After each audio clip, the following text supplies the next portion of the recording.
relation to Minister Senzo Meyiwa's directive to disband the political killings task team. But before evidence leader Norman Arendse could get to the questions, Sibiya raised the issue of the conflict after consulting his legal team.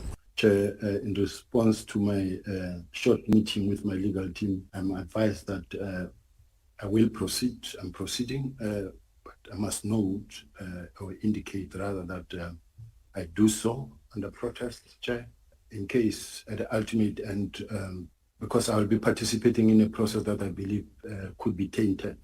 Sibiya's evidence continues, where he answered questions about his employment history and his appointment as head of crime detection. Baba Londenza, Eyewitness News, Parliament. At the same time, evidence leaders at the Madlanga Commission of Inquiry are requesting that in-camera hearings take place for the rest of the week.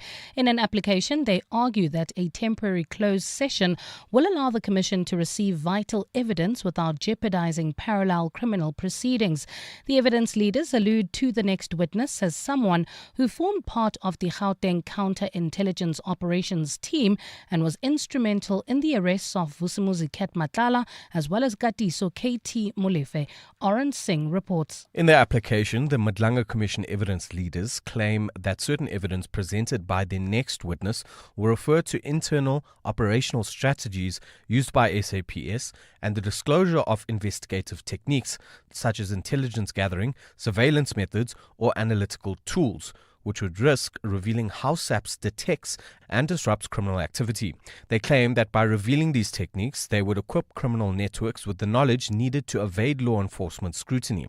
It further notes that some of the evidence relies on information provided by confidential informants and sources whose identities must remain secret.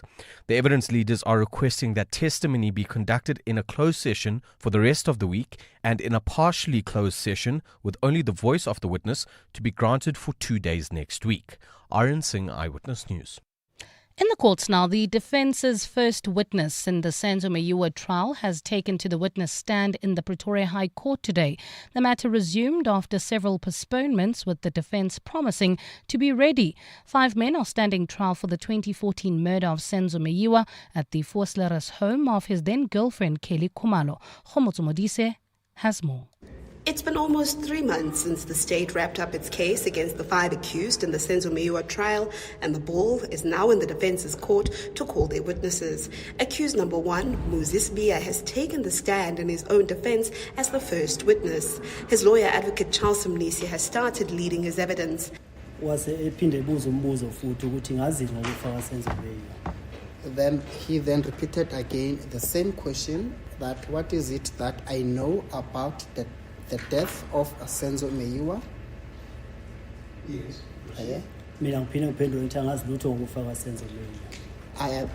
I then replied by saying I don't know anything about the death of Senzo Meyiwa.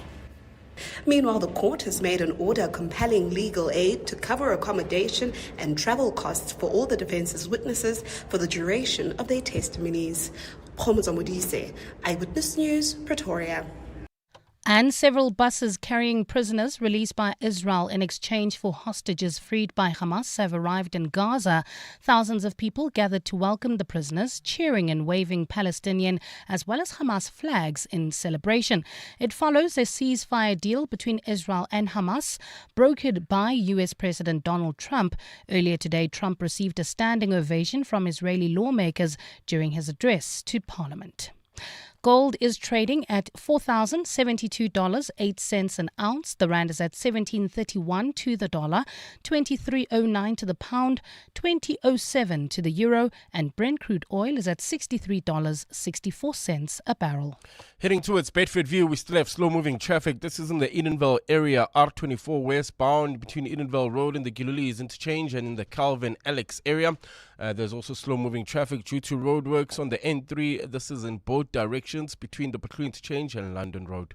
And in your sport, a strong showing from the Proteas as they ended day 2 of that first test against Pakistan, trailing by 162 runs, while the Proteas women are chasing a third successive win at the Women's World Cup with an ODI against Bangladesh underway, and the South Africans have been picking up medals at the Swimming World Cup.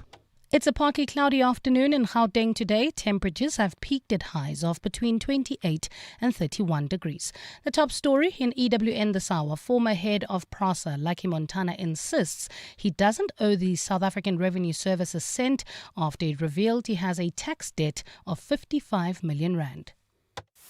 EWN, in touch, in tune and independent. For the latest, visit ewn.co.za or download the EWN app.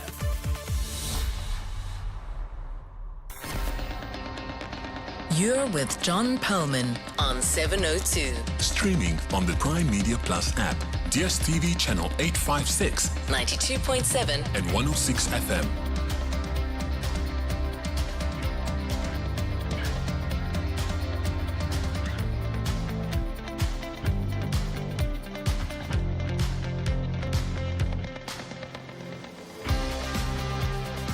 Very good afternoon, everyone. It's 9 minutes past 3 on Monday, the 13th of October.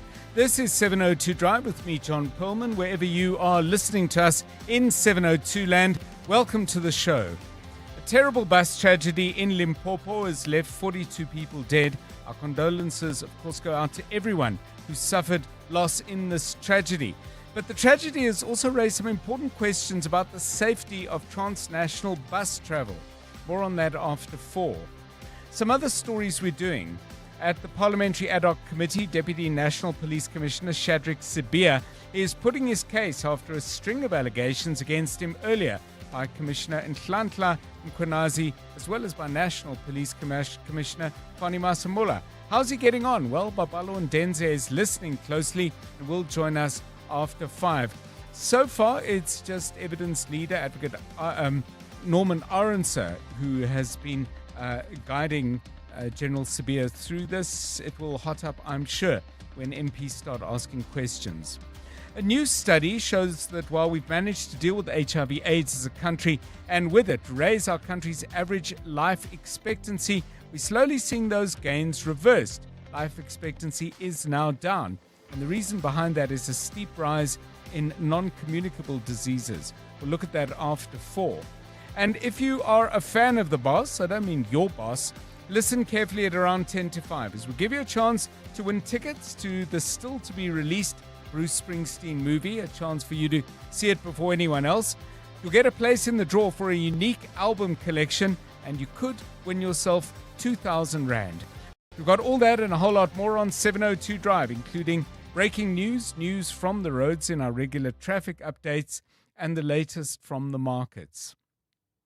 On the markets, the all-share is off to a strong start this week, up by 765 points, currently sitting at 110,810. With the gold price currently above $4,080 an ounce, it's no surprise which companies are leading the pack today. Harmony up by 6%, Pan-African Resources up by 5.8%, DRD Gold by 4.2%. Sibanye-Stillwater is up by 4.9%, pushed both by the glitter around gold and a platinum price that is up by 3.2% today. Rand currently trading at 17 Rand 37 against the US dollar. Euro will cost you 20 Rand and 9 cents, 23 Rand 15 will get you a pound. The oil price up by 72 cents, but still not as bad as it's been. Brent crude trading at $63.16 a barrel. Stephen Curtis joins us with all the details at 25 past 4. We'll get sport from Anthony Teixeira, who you heard from a moment ago. Loving the fact that Test cricket is back. The slow unfolding of this complicated competition. One of my favorite things. Anthony with us at about 20 to 4. Mbali Dlamini has the latest news headlines. Karabo Chale keeping an eye on the roads. This is 702 Drive. We're live in the place where you live, and if it's happening in 702 land, you'll hear it here first. With your help, of course, if you hear or see or get to know about something that we don't know about, and it's important, contact us, please, on 072 702 1702, or you can give us a ring, and then we'll have a chat on 011 883 0702 702 Drive. It's 12 minutes past 3. 702. Let's walk the talk. So there's lots to talk about, there's lots to inquire about, lots to think about, and some of the thoughts that we throw out into the mix for you as a 702 family to come back to us on are quite random. But the question I want to start off with today is not random at all. It's very much out of the news and that awful bus tragedy up in the northern part of the country, just close to Makado. I believe it took place. And it got us talking about roads that we really hate driving on, roads that we consider, I think, to be downright dangerous and possibly even quite scary. The one that comes to mind, of course, is the Moloto Road that goes from Pretoria up into an area that used to be at one point known as Kwandabela. I think the town that comes to mind there for me is Siabuswa, but Groblersdal is in that general area as well. That's a road many people do not like driving on. Another one that pops into my mind is the R40, not the whole of it, but when you start getting north of Hazyview and you're heading towards Palaburwa, Bushbuck Ridge to Palaburwa, Bushbuck Ridge to Acorn Hook is another stretch that is particularly difficult. And I've got a couple more in mind. But any roads that you really don't like driving on in South Africa and you feel are fundamentally, and have been for some time, fundamentally unsafe, give us a note and tell us why. Because you would think those areas would get fixed up. Kai Cuttings is another one, part of the N2 as you head south, if you're going south towards East London. But those are a couple of mine. Jonathan Fairbairn, I mean, it doesn't have to be long-distance roads. It could just be sections of road in Gauteng. Are there roads that you particularly dislike? Yeah, afternoon, John, and afternoon to our 702 family. So when I lived in Woro Park, there was a road called, it was nicknamed the Road of Death, and it was near Christian de Wet. So basically, it's this road. It was basically one lane going down and two lanes coming up, and it cut through this mountainous area. And there's one particular bend on this road where there were always lots and lots of accidents.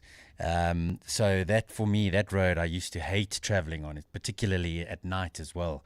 So there's that one. And then maybe long distance traveling, you know, I don't do it much these days. I'll try and fly as much as I can. But that Van Riemen's pass, I mean, if you hit Van Riemen's with terrible weather, yes, it is a really scary road to drive on. I mean, sometimes you cannot even see 2 meters in front of the car's bonnet because the fog and the mist is so heavy. And then you throw in the rain. Yeah, it's you make it through there and you just kind of have to pull over and catch your breath. Yeah. Made it.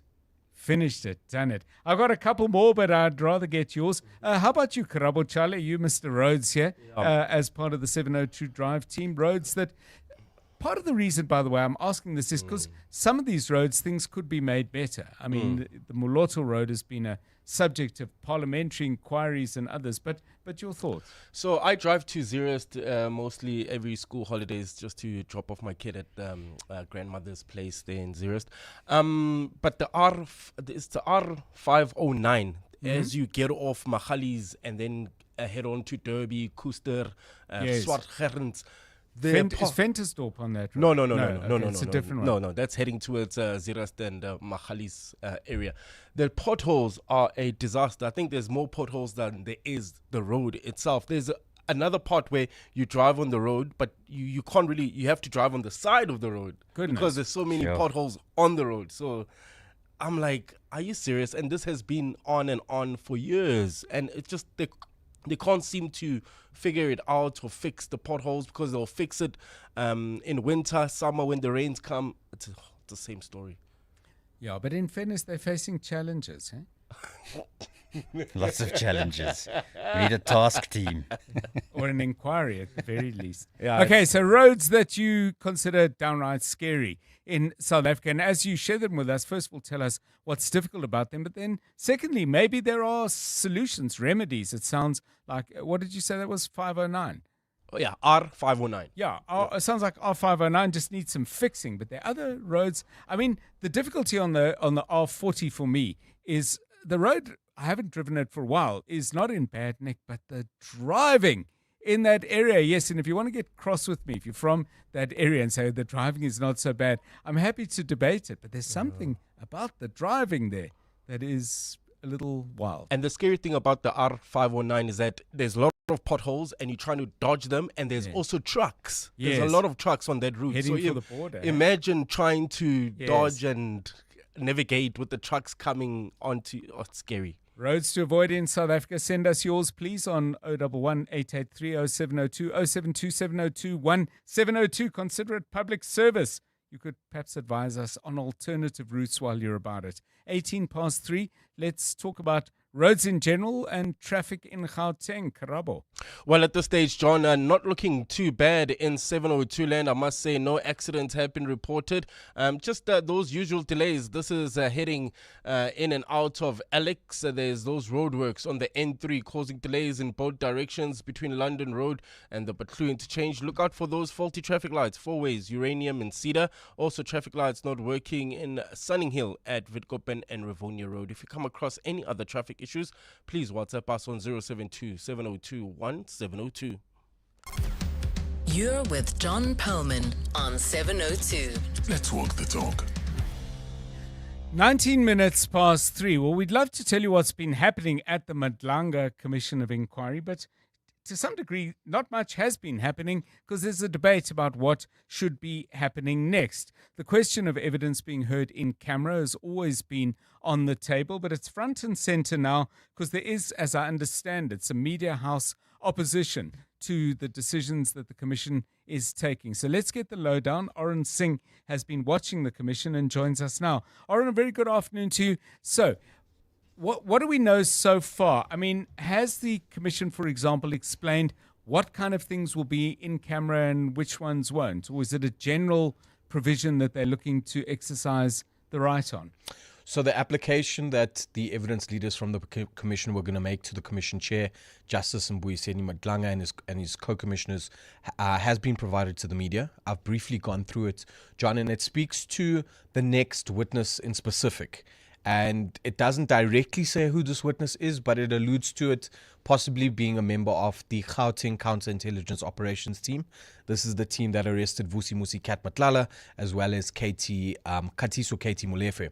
And basically, they are saying that the witness's testimony is going to go into detail regarding SAPS's operations, how they conduct counterintelligence, how they gather information, how they do surveillance, and so forth.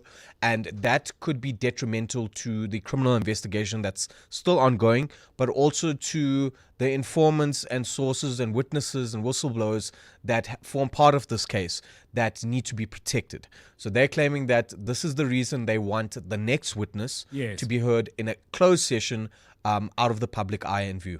So, on the face of it, it sounds reasonable to me. There's always been a difference between public interest and what is interesting to the public. This one is in a grey area because clearly the more we know, the more it is in the public interest. The points, though, seem valid. But what's your take? I mean, you've been following this much more closely than me.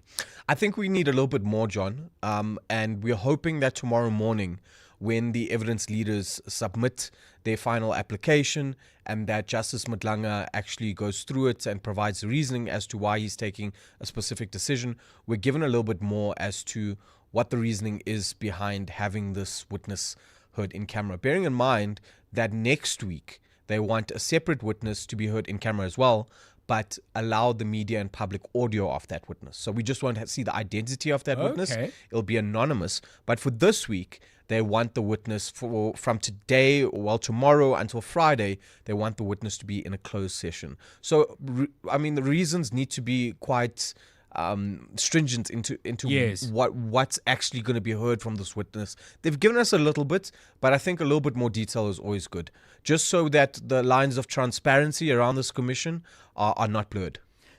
So it's a really important point you're making, I think, because you're saying you don't have an in-principle objection to the idea that some things may need to be in camera, but you're saying that there's always got to be a pretty stiff test. You can't just say, well, this is, we don't want you there. You've got to come with a lot more, which clearly they're going to have to do. Who's opposing them in court and what have they put forward? So News 24 and the Daily Maverick had an attorney who appeared on behalf of both media houses this morning. Okay.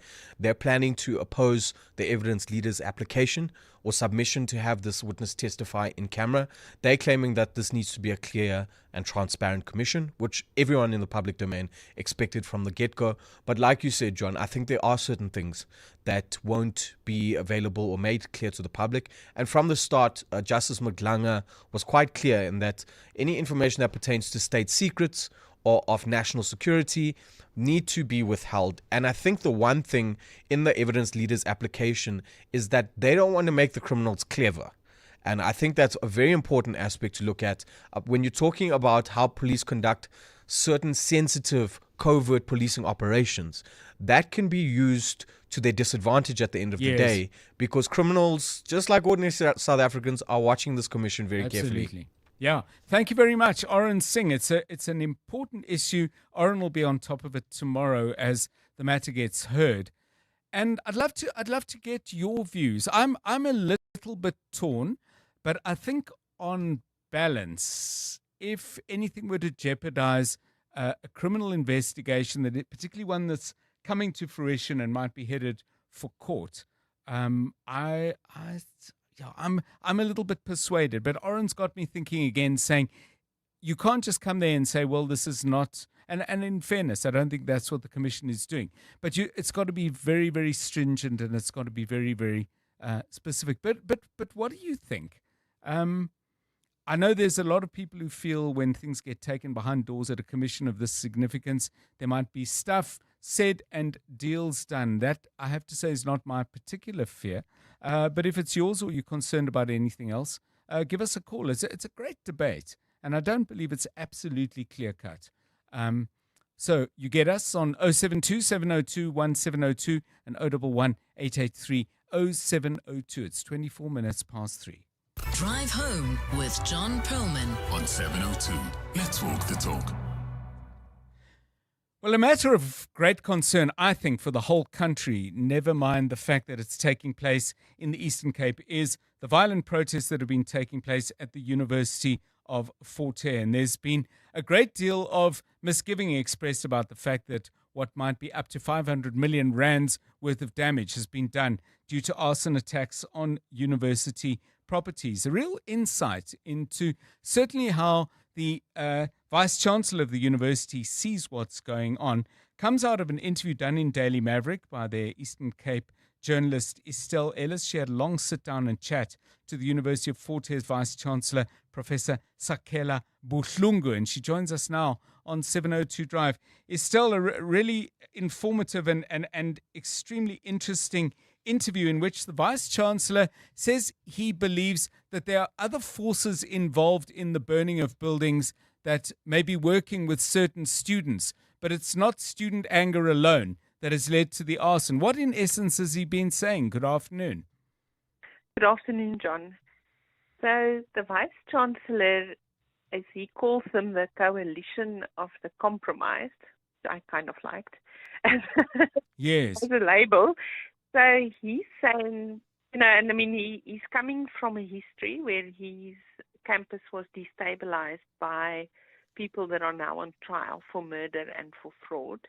You'll remember the director for safety and security, Plaatjes is his surname, and then now they sort of created the unstable environment on the campus so that people could benefit from tenders. So what I think the Vice-Chancellor is saying is that the way he sees patterns and things now, he started doing a few unpopular things, acting against staff members on the behest of the Special Investigations Unit. The trials are ongoing, and he's received information that that's got something to do with it. And then the University Council has acted against the Student Representative Council. So, and because one of the reasons why I think what motivates him to see this pattern is that he suddenly saw that there was a lot of money on campus. Mm-hmm. And then the police officer who does crime intelligence in the Eastern Cape confirmed to him that they too believe and have information that these protests were sponsored. It was obviously an extremely violent protest, and as the VC points out, it also involves a whole lot of petrol that had to be bought. So there had to be money, which there's not normally that amount of money in circulation on the campus. So one of the things in your story that Vice-Chancellor Buhlungu said, and I'm reading the direct quote, he says, just yesterday I received information that gallons and gallons of petrol were bought from a certain petrol station, and there is footage. The students were completely oblivious to the cameras. If indeed what he says is true, I would have thought that that would be the kind of thing that should be passed on to police immediately, and police ought to be able to act and act decisively. Do you have any sense that he and the police are working together to resolve any issues of criminal conduct where they believe they can prove it? Because sometimes these things float out into the ether as allegations and even rumors, and then 4 months down the line, nobody's been arrested or charged. Yes, so I believe they would have handed over the evidence to the police this morning. Okay. To the team investigating. This is now the evidence or the information they had received on the fuel station. What he did tell me was that there were students that were arrested, but him as the Vice-Chancellor are not full of hope that they will be prosecuted. You'll remember historically he had to go as high as the president to get a task team to investigate the murders on his campus. Task team that was then controversially disbanded. So the Fort Hare case is part of the. So I think he's as a person he might be struggling with deciding to trust the police. Right. I think there were 2 other incidents as well. I'm not sure if the one is in the interview because we had to cut it a little bit, but he said, when the first building was burned, the VC claims the police was outside, but they needed a letter to come in. And then the letter was given, and then they still didn't come in immediately. And I think he feels that his building could have been saved if the police was on the scene. So I think there's a little bit of a animosity at the moment, but he did say, it's the only way to get criminal people investigated is to pass along information to the police. So. Yeah, and hope that they act on it. Thank you, Estelle Ellis. A quite extraordinary interview with Vice-Chancellor Sakela Buhlungu. And I say extraordinary, firstly, because of the allegations he makes, but secondly, the level of detail that he offers in support of what he is saying. You can pick that up on the Daily Maverick site. Just to give you a sense of what the something of consequence, because I gave you the number 500 million rand in damage, but it doesn't give you a sense of what has actually been burnt down at the University of Fort Hare, which, by the way, is a UNESCO World Heritage Site. Fortunately, some of the buildings that qualified it for that global honor were not destroyed. But for example, the Human Resources Department and the Academic Administration, degree certificates, student records gone, HR records gone, a brand new clinic just done up at a cost of 50 million rand, exclusively set up for the use of students, burnt to the ground. Then into the Agriculture Department, state-of-the-art laboratories, according to the Vice-Chancellor. Not only the laboratories destroyed, but let me read you this direct quote. Decades worth of plant genomes and practical studies and research destroyed. All of the experiments were destroyed. These masters and PhD students in soil science, meat science, and research in animal production had all their work destroyed. Sometimes we give you a number, money, but I sometimes think when we talk about looting and arson and all the other things that are ripping the guts out of this country's capacity to build a better life for its citizens, sometimes we give you numbers, but I'm not sure that always hits home. So maybe when I describe via this story that it still did, as to what actually was burnt and what that means, maybe that'll hit home a little harder. 28 minutes to 4. Okay, let's go and get the very latest eyewitness news. And Bali Tlamini standing by. Good afternoon.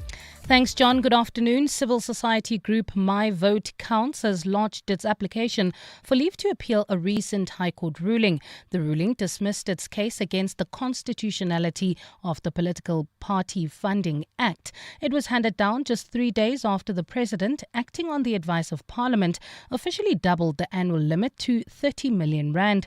At the same time, the group has also lodged an appeal for direct access to the Con Court. Lindsay Dentlinger has more.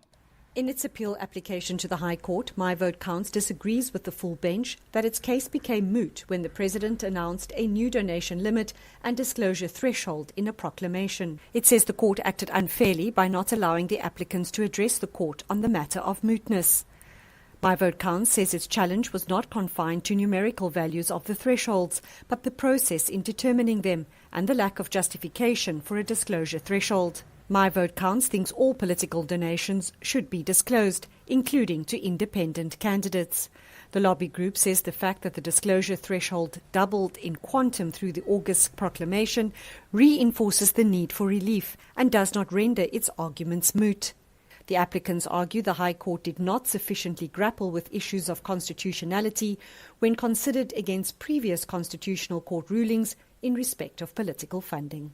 Lindsay Dentlinger, Eyewitness News. An official probe into the death of South Africa's ambassador to France, Nathi Mthethwa, is yet to be concluded. Mthethwa was found dead at a Paris hotel almost 2 weeks ago. The 58-year-old's body was discovered a day after his wife reported him missing to local authorities. Government officials have continued to urge the public not to speculate about the circumstances surrounding his death. Ntantla Mabaso reports. Despite what's been reported about Ambassador Nathi Mthethwa's death, there still appears to be many questions about the moments before his passing.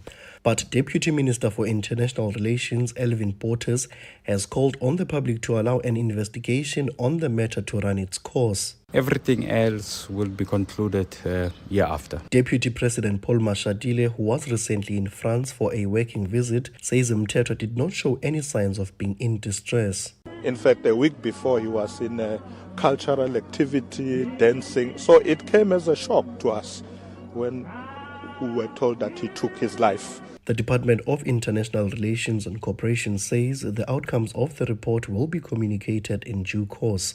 Nhlanhla Mabaso, Eyewitness News, Kwambonambi, Northern KZN. In Cape Town, one person has been killed after a blaze broke out at the Zululand informal settlement in Masiphumelele. The city's fire and rescue services says they were alerted about the blaze in the early hours of this morning. Department spokesperson Jermaine Carlser has confirmed that the fire was contained and adds that firefighting crews remained on site to monitor the situation. Gift of the Giver spokesperson Ali Sable says their teams have also been called to assist those affected. This blaze destroyed a number of structures, including a local church. Emergency services have cordoned off the site as forensic teams work to retrieve the body of a male victim who tragically lost his life in the fire. Our teams will be on the ground to deliver urgent humanitarian need in terms of hot meals and clean drinking water. And the Lebanese president has called for negotiations with Israel after US President Donald Trump brokered a ceasefire deal. In October 2023, Iran-backed Hezbollah began launching rockets at Israel in support of Hamas in the Gaza war. Months of hostilities escalated into a full war in September 2024 before a ceasefire was agreed to 2 months later. Israel has continued to strike Lebanon, saying it is hitting Hezbollah targets, but according to the United Nations, over 100 civilians have been killed since the truce. It's a partly cloudy afternoon in Gauteng today. Temperatures have peaked at highs of between 28 and 31 degrees. In the Calvin Alexandra area, traffic sluggish N3 in both directions. This is between London Road and the Butler interchange due to ongoing roadworks and leaving Santon. Also expect some delays on Greyston Drive between Rivonia Road and Catherine Street. The top story in EWN, civil society group My Vote Counts has lodged its application for leave to appeal a recent High Court ruling. Clement Maniatella. Weekday mornings, 9 to 12. 9 to 12. What did you make then of the explanation that the minister gave in Parliament? What interested me was how she, even before the portfolio committee, didn't mention the chief of staff as a chief of staff. She kept on referring to her as a personal assistant when she knew that she initially started as a personal assistant but later on was promoted to be the chief of staff. I mean, was that another clerical error? Exactly, and that shocked me too, because that would seem to be a blatant instance of misleading Parliament. You know, there's no two ways about it. What is going on in that ministry? It is one of the most critical government departments in South Africa. We deserve to know what the reason is for the administrative turmoil under Sisisi Tolache's watch. We do indeed, Rebecca, and thanks to you for not letting the story go. Clement Maniatella. 9 to 12 on 702. 52-year-old Janine turned her car insurance premium into a win, not a worry. With Outsurance, she now pays only 561 Rand a month for her 2024 Kia Picanto. And with just one call, Outsurance got 29-year-old Sana on track with a premium of just 796 Rand a month for her 2025 Jetour Dashing. Ready to get more out of your car insurance? SMS the word OUT to 45142. Today, that's out to 45142. Outsurance, licensed insurer and FSP. TCs and information online. Oh, dreamers. They love to watch the dice roll, chasing that rush, that one big win. But then there's a different kind of player. Those who rely on strategy and not chance, who know that winning is earned. Those people play with SportPesa. SportPesa, make it count. SportPesa is licensed by the Western Cape Gambling and Racing Board. No person under the age of 18 permitted to gamble. National Responsible Gambling Program toll-free counseling line 0800 006 008 or WhatsApp help to 076 650 710. Winners know when to stop. LLB graduates can fast-track their legal career with the Law Society of South Africa's PVT School for Legal Practice. LPC accredited, this 4-month practice-ready course, which is taught by practicing lawyers, can reduce your PVT contract by 12 months for admission. Study by day, after hours, or via distance at campuses nationwide. The first 2026 intake runs from January to April. Applications close 31 October 2025. Apply now at lssalead.org.za. That's lssalead.org.za. Looking for real ways to live greener? Then don't miss Green Tip of the Week, your weekly dose of sustainable inspiration. From eco-entrepreneurs to climate champions, we sit down with the people making real change. Catch Green Tip of the Week every Tuesday on Afternoon Drive with me, John Perlman, 3 to 6 p.m., only on 702. Proudly brought to you by Volvo. It's safe to be brave with Volvo. 702. WhatsApp John on 072 702 1702. John and the team, Dalom here coming to you live from Tafelkop in Limpopo. John, talking about the roads that I wouldn't like to drive on, a road in Mpumalanga from Verina to Groblersdal. That road is a death trap, either from Verina to Groblersdal or from Groblersdal to Verina. There is this stretch of road of about 10 kilometers they call Mosela Leotlo, tail of a rat, loosely translated, tail of a rat. That road between Groblersdal and Verina, or Verina and Groblersdal, it is a real death trap, especially Mosela. Hi, good afternoon, John. Pat here from Sprayview. According to a research, we are rated number 4 as the worst country when coming to driving on our roads with accidents. Though we have best design of roads, but when coming to driving and accidents, we are number 4 in the world. That tells the story right there. John, we used to live on that corner before you turn up to Graskop on the R40 in Hazyview. The amounts of accidents that happened on that corner, because the trucks would come down from Graskop, their brakes would fail, and then there would be a high volume of traffic coming from Bushbuck Reach towards Hazyview, and the amounts of accidents were just enormous. So not only the bad driving, but the area lends itself to things happening, unfortunately, with those trucks coming down that hill, highly loaded with wood and stuff, and then just happens. Yeah, we asked the question about roads in South Africa that you particularly fear, are particularly unsafe. My mind went immediately to longer distance travel, but if you want to pick out something that's, just a neighborhood road, as Paula G has done, highlights South Rand Road connecting Alberton, Footricker Road to Germiston. Goes towards Gosforth Park and Rand Stadium Airport. You can't even drive there as the tar is completely gone. It's 18 minutes to 4. EWN Sport. Anthony Teixeira, very good afternoon to you. Test cricket, eh? Love the swings back and forth, wickets falling in clumps, then batsmen doing better good stuff. We're up against Pakistan. How does it look? Yeah, good afternoon, John. We will start with that first test between the Proteas and Pakistan, where the final session of day 2 saw a flurry of South African wickets. The wicket of Ryan Rickleton for 71 started that whirlwind as we went from 174 for 2 at one point to 216 for 6 by stumps. Tony Dzozi, who at the end of the day was still at the crease on 81 alongside Mutusami on 6, saw Tristan Stump as well as Devold Brevis and Calvin Rayner come and head back to the pavilion for a cumulative 10 runs. The Proteas trailing 162 runs in that first innings. The Proteas women, meanwhile, are locked in battle with Bangladesh at the Women's Cricket World Cup.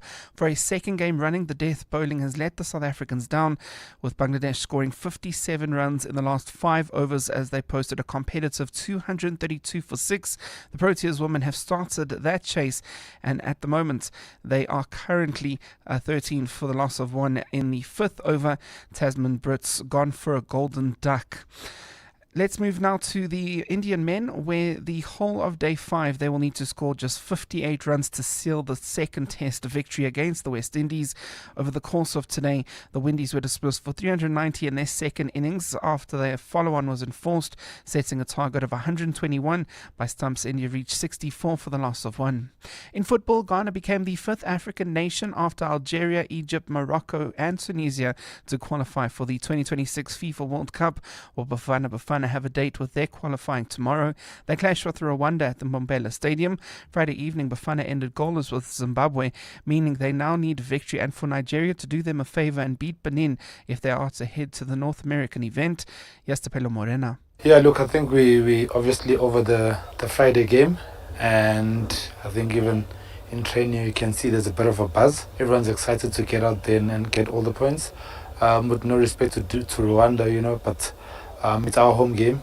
We know what they did to us there in Rwanda, and it was a difficult match for us, and we actually lost it. So, look, the boys are actually ready for this game. In netball, a first win for the Spa Proteas over Australia remains elusive. They lost that final test 65-42 to suffer a 3-0 series whitewash. And after the first weekend of the World Aquatic Swimming World Cup, South Africa have 4 medals to show for it and currently are 10th on the medals table. Chris Smith, the only gold in the men's 50-meter backstroke, while we did see Chad Leclerc claiming bronze in the men's 100-meter butterfly, and Rebecca Meda managed to finish third in both the women's 200-meter breaststroke and individual medley. Anthony Teixeira, Eyewitness News Sport. EWN Traffic. Okay, let's get ourselves out onto the roads. Let's get you home. Let's listen up to Karabo Chale. Good afternoon. Afternoon, John. Well, at this stage, traffic sluggish. That's in the Calvin Alex area on the N3 in both directions between London Road and the Bethlehem interchange. If you're leaving Sandton at this stage, expect some delays on Greyston Drive between Rivonia Road and Catherine Street. Boksburg travelling towards Brakpan roadworks still causing delays. N17 eastbound between Rondebolt and Carnival City, and in Lombardy Estate, that's in Pretoria, there's slow moving traffic on Graham Linwood Road between Boschkop Road and Solomon Mahlangu. If you come across any other traffic issues, please WhatsApp us on 072 702 1702. There's more EWN on air, online, and on the EWN app. You're with John Perlman on 702. Let's walk the talk. 702 Drive. So we're building up quite a profile of places where you should drive with a great deal of care, and it's quite useful, but it's also interesting. I want to hear more from you, though, about what you think ought to be done to make those stretches of road a little bit safer? Now, Musutu says, R101 from Prestige College in Hammanskraal until the Puma Garage. That road is highly dangerous. There's an accident every week. Last Saturday, we had to have a funeral for 3 guys. So that sounds like a pretty perilous part of Gauteng indeed. By the way, that road between Verena and Groblersdal is the R25. Anthony Teixeira, are there roads that you particularly hate driving, either here in Gauteng or on longer trips? I mean, there certainly are a few. I was on Main Reef Road this past weekend, and the quality of the road was a little scary, to be honest with you. I wouldn't have liked to have travelled on it at night. But the one that comes to mind fairly often is Albertina Sisulu, because basically tons of robots are just off on Albertina Sisulu. And people have, even when the robot does work, people just go through it like it is a normal 4-way stop. The other one that comes to mind is Sylvia's Pass, the road that goes from Observatory down to Linksfield. Yeah, I know it well. It's turned into part gravel and part tar, and it's quite scary that somebody could be coming down and all of a sudden they get a stone or something and then lose control. I don't know, that worries me. I will actually take the long route along the highway and then come through the other side if I do need to get into Linksfield, just out of fear that I do have to use Sylvia's Pass. Yeah. Okay, so those are all around here in Gauteng. A road that I really find tricky to drive on. I used to have to go down it quite a lot. But between Makado heading east, you go past Toyando and you can continue with that all the way through to the Punda Maria Gate into the Kruger Park. But the stretch, at least that I know best, is the stretch going towards Toyando. For some reason, I've just witnessed the craziest driving on that road. The road itself in parts is not bad, but it's pretty narrow and there are windy and there's not a lot of overtaking spots, in theory, according to the rules of overtaking. But a lot of overtaking goes on. I am hugely relieved when I pull off the R524. But your roads, please, roads that you hate driving, roads that you worry about, and roads, crucially, that you think could be made more safe if the authorities were to act and do something about it. Tell us what those roads are. Tell us what you think should be done. Maybe we can get a little campaign going. 10 minutes to 4 on 702 Drive. Drive home with John Perlman on 702. Let's walk the talk. Well, one of the big stories today has been the response of Umkhonto weSizwe Party MP, former head of PRASA, Lucky Montana, held a media briefing out in Ekurhuleni. This in response to SARS on the weekend, holding a press conference to reveal details of what they believe is the money that Mr. Montana owes them. Now, ordinarily, SARS does not disclose people's tax affairs, but they do so, and the law allows them to do exactly that when they believe that people are making false claims against SARS, and they believe that Mr. Montana did exactly that. Raises some broader questions. The amounts of money in dispute are really quite considerable. SARS says Lucky Montana owes them 55 million rand. He says he doesn't owe them anything. He says the number at issue is 8 million rand and all the rest is made up of penalties and interest. So what's going on there? Charles de Wet is an executive at the law firm ENS and is a leading figure in their tax practice. Mr. de Wet, welcome and thanks very much for giving us your time. How does SARS arrive at an amount like this? I mean, would they always have to give you an absolutely clear breakdown on what is the principal owed, what is the interest charged, and so on? And is that something, for example, on interest that's prescribed by law? Good afternoon, John. And I mean, that's exactly the process. And I mean, what SARS published on Saturday was his full tax record. So you can, in fact, follow the whole process that SARS went through in terms of conducting the audit. So, I mean, what happens once they've done an audit and assessed, or decided that there are additional amounts that should have been subject to tax, they would then typically issue a letter of findings. They did in this case as well, and taxpayer would then be given an opportunity to respond to that. Once that's done, then a final letter would be issued together with assessments, and those assessments would then typically be made up of the tax that has been underpaid in the circumstances.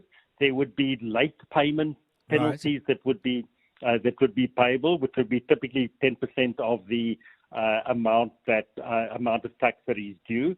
Then there would be understatement penalties, and that the Tax Administration Act, depending on sort of the category that applies, can levy from sort of 10% up to 150 and 200% additional tax in the circumstances for non-disclosure. So that could be the third category, and then there would be a fourth category of interest that is due and payable. And yes. I mean those are prescribed rates, and they are based on the repo rate. So they move up and down. I mean, you know, if it works the same as anywhere else. If you owe SARS money from today and you only pay them in 3 months' time, then they're entitled to interest in those circumstances as well. So what do you make of this situation? I mean, is this fairly unprecedented where accusations are leveled against SARS and they go public, and then obviously Mr. Montana using the opportunity of the media briefing he called to put his case? I mean, I'm not aware of this happening very much. Is this pretty rare? It is pretty rare. I mean, you know, SARS has invoked the Section 67.5 in the Tax Administration Act that talks about, you know, for protecting their integrity and reputation. And, you know, I think in these circumstances, they feel that they've been attacked and there are false statements. You know, I mean, the point that amount is not due and payable, that, you know, the due process wasn't followed, that SARS had been captured in the circumstances. So they did give him notice, as I understand it, and have now gone ahead and published, published his full tax record back to 2009. So, I mean, you'll remember, SARS also went to court to protect, Zuma's tax records, because they didn't want to put that into the public domain. So I can't remember any other circumstances where SARS has done this at all. I think it's some. You know, there was a case a little while ago where there were also allegations, but I don't actually ever remember them taking these steps in the circumstances. So it is quite unprecedented, that they have in fact gone this far. So what is likely to happen next? I mean, he says he doesn't owe the money. He says he doesn't owe them anything. And if he did, it certainly wouldn't be 55 million. But as I understand it, he's disputing the amount I'm calling. I don't know if it's correct. The principle that's at the heart of this whole thing. What is SARS' next move?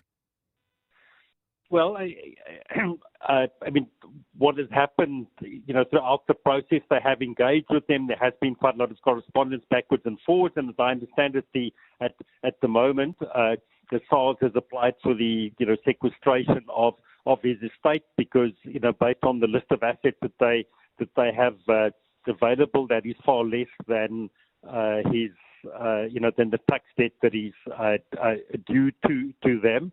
I think it would be very difficult for him to challenge it in court, simply because of the process that has been followed. He's out of time in respect of everything in terms of objecting against it, or even kind of answering the questions at this particular point in time. So it's likely that SARS will go ahead with the sequestration. I mean, the 55 million, if you pull this latest statement of account on the SARS system, then that would be the total that is due and payable. And the other alternative is he could apply to SARS for some sort of repayment plan, or maybe a compromise in the circumstances. But then, as I think SARS makes this point, he would have to admit that there is in fact some tax due, and SARS is statutorily entitled to levy penalties in the circumstances. So they do have a discretion to remit those in some instances, but they were certainly entitled to levy them in the first place, because they haven't been given any reasons as to why they should not have been levied. So I think, two options: either the sequestration goes ahead, or he must go and sit in the room with SARS and answer some of the questions so they can see exactly what he's due and payable, and then come up with some sort of deal. Yeah, fascinating. Thank you very much. Unprecedented, it would seem. Charles de Wet, executive in the tax practice at the law firm ENS. It's coming up for 3 minutes to 4. Bongani Bingwa, 702 Breakfast. Weekday mornings, 6 to 9. The National Director of Public Prosecutions, Advocate Shamila Batoy, is leaving her post in January, and the search is now on for her replacement. How many of the panelists have some kind of prosecutorial experience? We don't need prosecutorial experience, Bongani. It's going to be a person that would operate without fear or favor, a person that is going to be independent, a person that is highly technical and highly competent. And that's what we are looking for. The Justice Minister, Mamuluko Kubai. Bongani Bingwa, 6 to 9. On 702. Corporates That Care promotes and encourages corporate leaders and all citizens to walk the talk for a better South Africa. Catch Corporates That Care this Wednesday at 10 to 9, featuring Izinga Assist. Their CEO and founder, Derek Lubner, will be in conversation with Bongani Bingwa. And join us every Wednesday as we highlight the efforts of companies and brands dedicated to building our country. Corporates That Care is a Prime Media Cares initiative with 702 and Prime Media Outdoor. 702, let's walk the talk and make a difference together. When it comes to protecting your workforce, trust the workwear brand that has been protecting workers for over 150 years, Sweetall. Sweetall has overalls and uniform solutions for every industry, so your team is safe, comfortable, and ready to tackle any challenge. Visit our new Boksburg showroom, shop A1 Atlas Road, Westwood, Boksburg, or go to sweetall.com today. Sweetall, we never let you down. Superior protective workwear since 1871. We're gonna make insurance great again. We're gonna build a wall around high premiums. A big wall, the best wall. And guess what? You're not paying for it. We're gonna grab poor service by the policy. It's gonna be tremendous. Believe me. This message has absolutely nothing to do with the US government. It's paid for by the King of Insurance, who's making insurance great again. Get a quote now. It'll be the best decision, people are saying, ever. King Price is a licensed FSP. No fake news, just lacquer insurance. 702 was in conversation with MTN on 702 Drive with John Perlman this Customer Service Week, discussing their mission to serve you better. No, it's really trying to listen to what customers want. Yes. So we've taken the app and we've listened to customer feedback and we've moved some things around, put stuff that makes more sense to customers up front and on the screen. It's also now customizable, so you can move your tiles around the way you want it. And then, of course, new features, things like switching on roaming or on office now on the home screen, things like getting your bill easily, all things that customer asked us for. Our authentication method is now facial biometrics, so that's also now in the app. So all these things help us to make the things that customers want rather than just the things we think are important to customers. Visit mtn.co.za today for more. MTN, making every connection count on 702.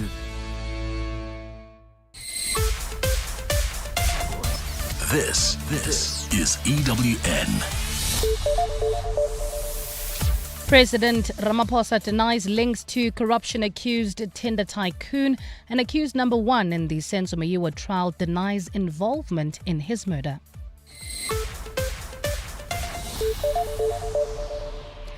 Good afternoon, I'm Bali Dlamini. President Cyril Ramaphosa has rejected allegations linking him to alleged tender fraud mastermind Hangwani Maumela. It follows the circulation of video footage showing him outside the businessman's Sandton home. In the video, Ramaphosa is seen during what appears to be a fitness walk, prompting speculation about a possible association between the two. Maumela has been identified by the Special Investigating Unit as a key figure in the 2 billion rand Tembiso Hospital procurement scandal. The presidency addressed the allegations during a media briefing in Pretoria today, Alpha Ramshwana reports. Angwani Maumela's three-story mansion in Sandton was raided last week by the Special Investigating Unit over his alleged involvement in looting Tembisa Hospital tenders. Following the raid, video footage surfaced on social media showing President Cyril Ramaphosa posing for photos outside the property with three individuals, including popular radio DJ Tibo Touch. Presidency spokesperson Vincent Magwenya says this happened in 2023 and further clarified that the president wasn't even aware he had been standing outside Maumela's home. Indeed, you see the president in front of Maumela's house, but they were not visiting the house or coming out of that house. It just so happened that Tibo Touch stopped his car to greet the president as he was walking past. He says the route the president takes during his regular fitness walks happens to pass by Maumela's house. Alpha Ramshwana, Eyewitness News. Suspended Deputy National Police Commissioner Shadrack Sibiya claims the province of KZN was not part of national operational plans to address organised crime. Testifying before Parliament today, Sibiya referred to how he and KZN top cop Nhlanhla Mkhwanazi got into a heated exchange over the murder of rapper Keenan Forbes. This after former Police Minister Bheki Cele requested members of the investigating team from KZN to travel to Pretoria to brief him on those arrested for Forbes' murder. Sibiya claims he then called the Deputy Provincial Commissioner in KZN, assuming that Mkhwanazi would be busy, to request the members to travel to brief Cele.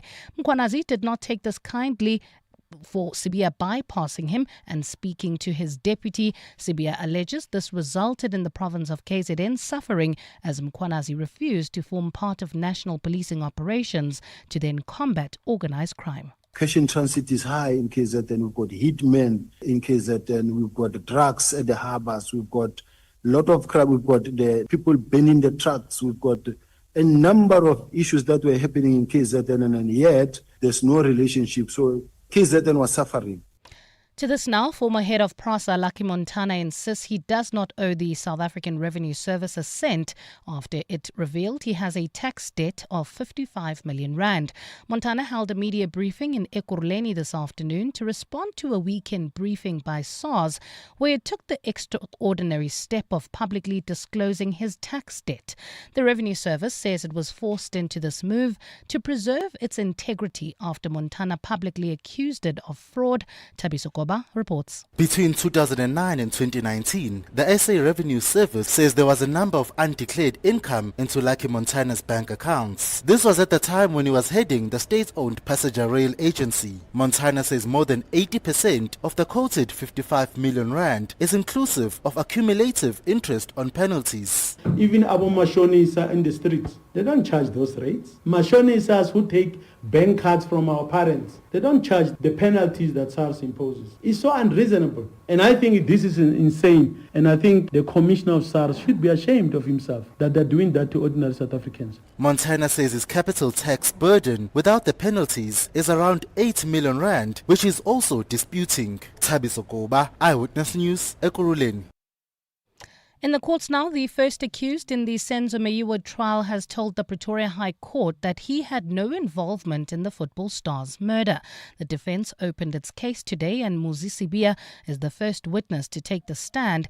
He has spent the day describing to the court how he was arrested by police in 2019, 5 years after Meyiwa's murder. Sibiya has told the court that he was repeatedly assaulted by police who were trying to force him to confess to the Bafana Bafana captain's murder, taking him to different locations and assaulting him. That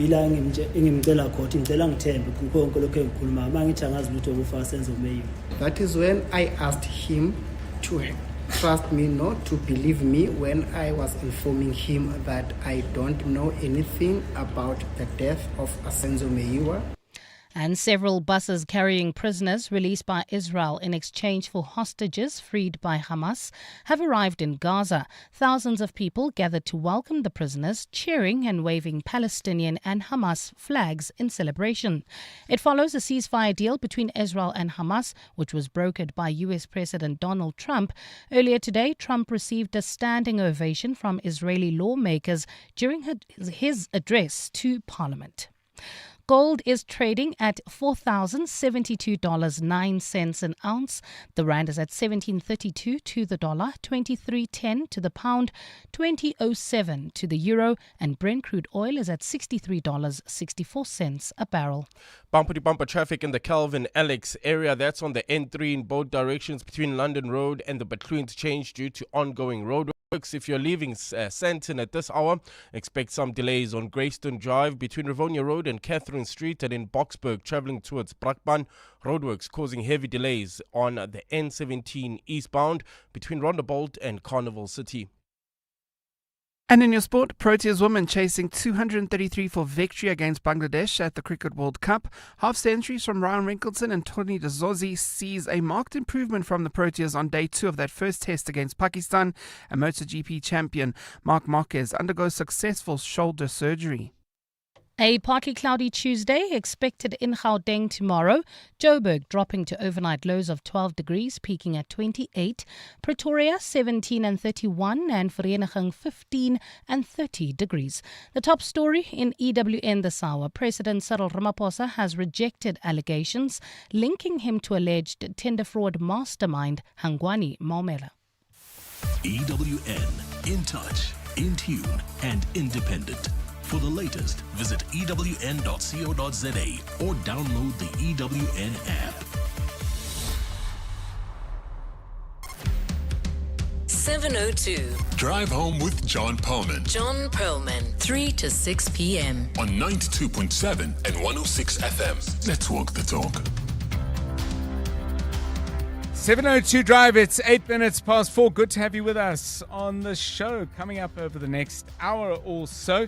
In a moment, South Africa was raising average life expectancy for a long time. This after it took a steep dip in the beginning years of the HIV/AIDS pandemic. We've got ourselves a real grip on HIV/AIDS, and that raised life expectancy. But now it's taking quite a sharp fall. And the reason for that is the rise in non-communicable diseases. So what's going on? We'll take a look at the South African contributor to what is called the Global Burden of Disease Study, Professor Charles Wisong, joining us from the University of Stellenbosch. That's coming up shortly. A little bit later, as we see on our TV screens in the studio, the Parliamentary Ad Hoc Committee still very much underway, but by 10 past 5, in other words, in an hour's time, I think we'll have a very clear view of how it's gone so far today. The committee, as I've said before, putting in some long stints, but I think in general we'll have a pretty fair idea of how things went for the Deputy Police Commissioner, Shadrach Sabir. Quick question for anyone who grew up in Durban. One of the high points of South Africa's cricket match against Pakistan, first test being played in Lahore, is the remarkable bowling of spinner Senyoran Mutusamy. Now, he's not a player that I think it's fair to say, while followers of domestic cricket would know him well, he's had a very, very limited test career so far, but he picked up 6 wickets.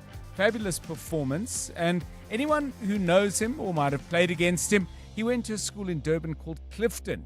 So if you went to Clifton or played cricket against Clifton or ran up in some way against a much younger Senyoran Mutusamy, give us a call and tell us what you saw of the young man, because as an older man and a frontline bowler in this test match, at least for the Proteas, he's really shot the lights out. 10 minutes past 4. 702. WhatsApp John on 072 702 1702.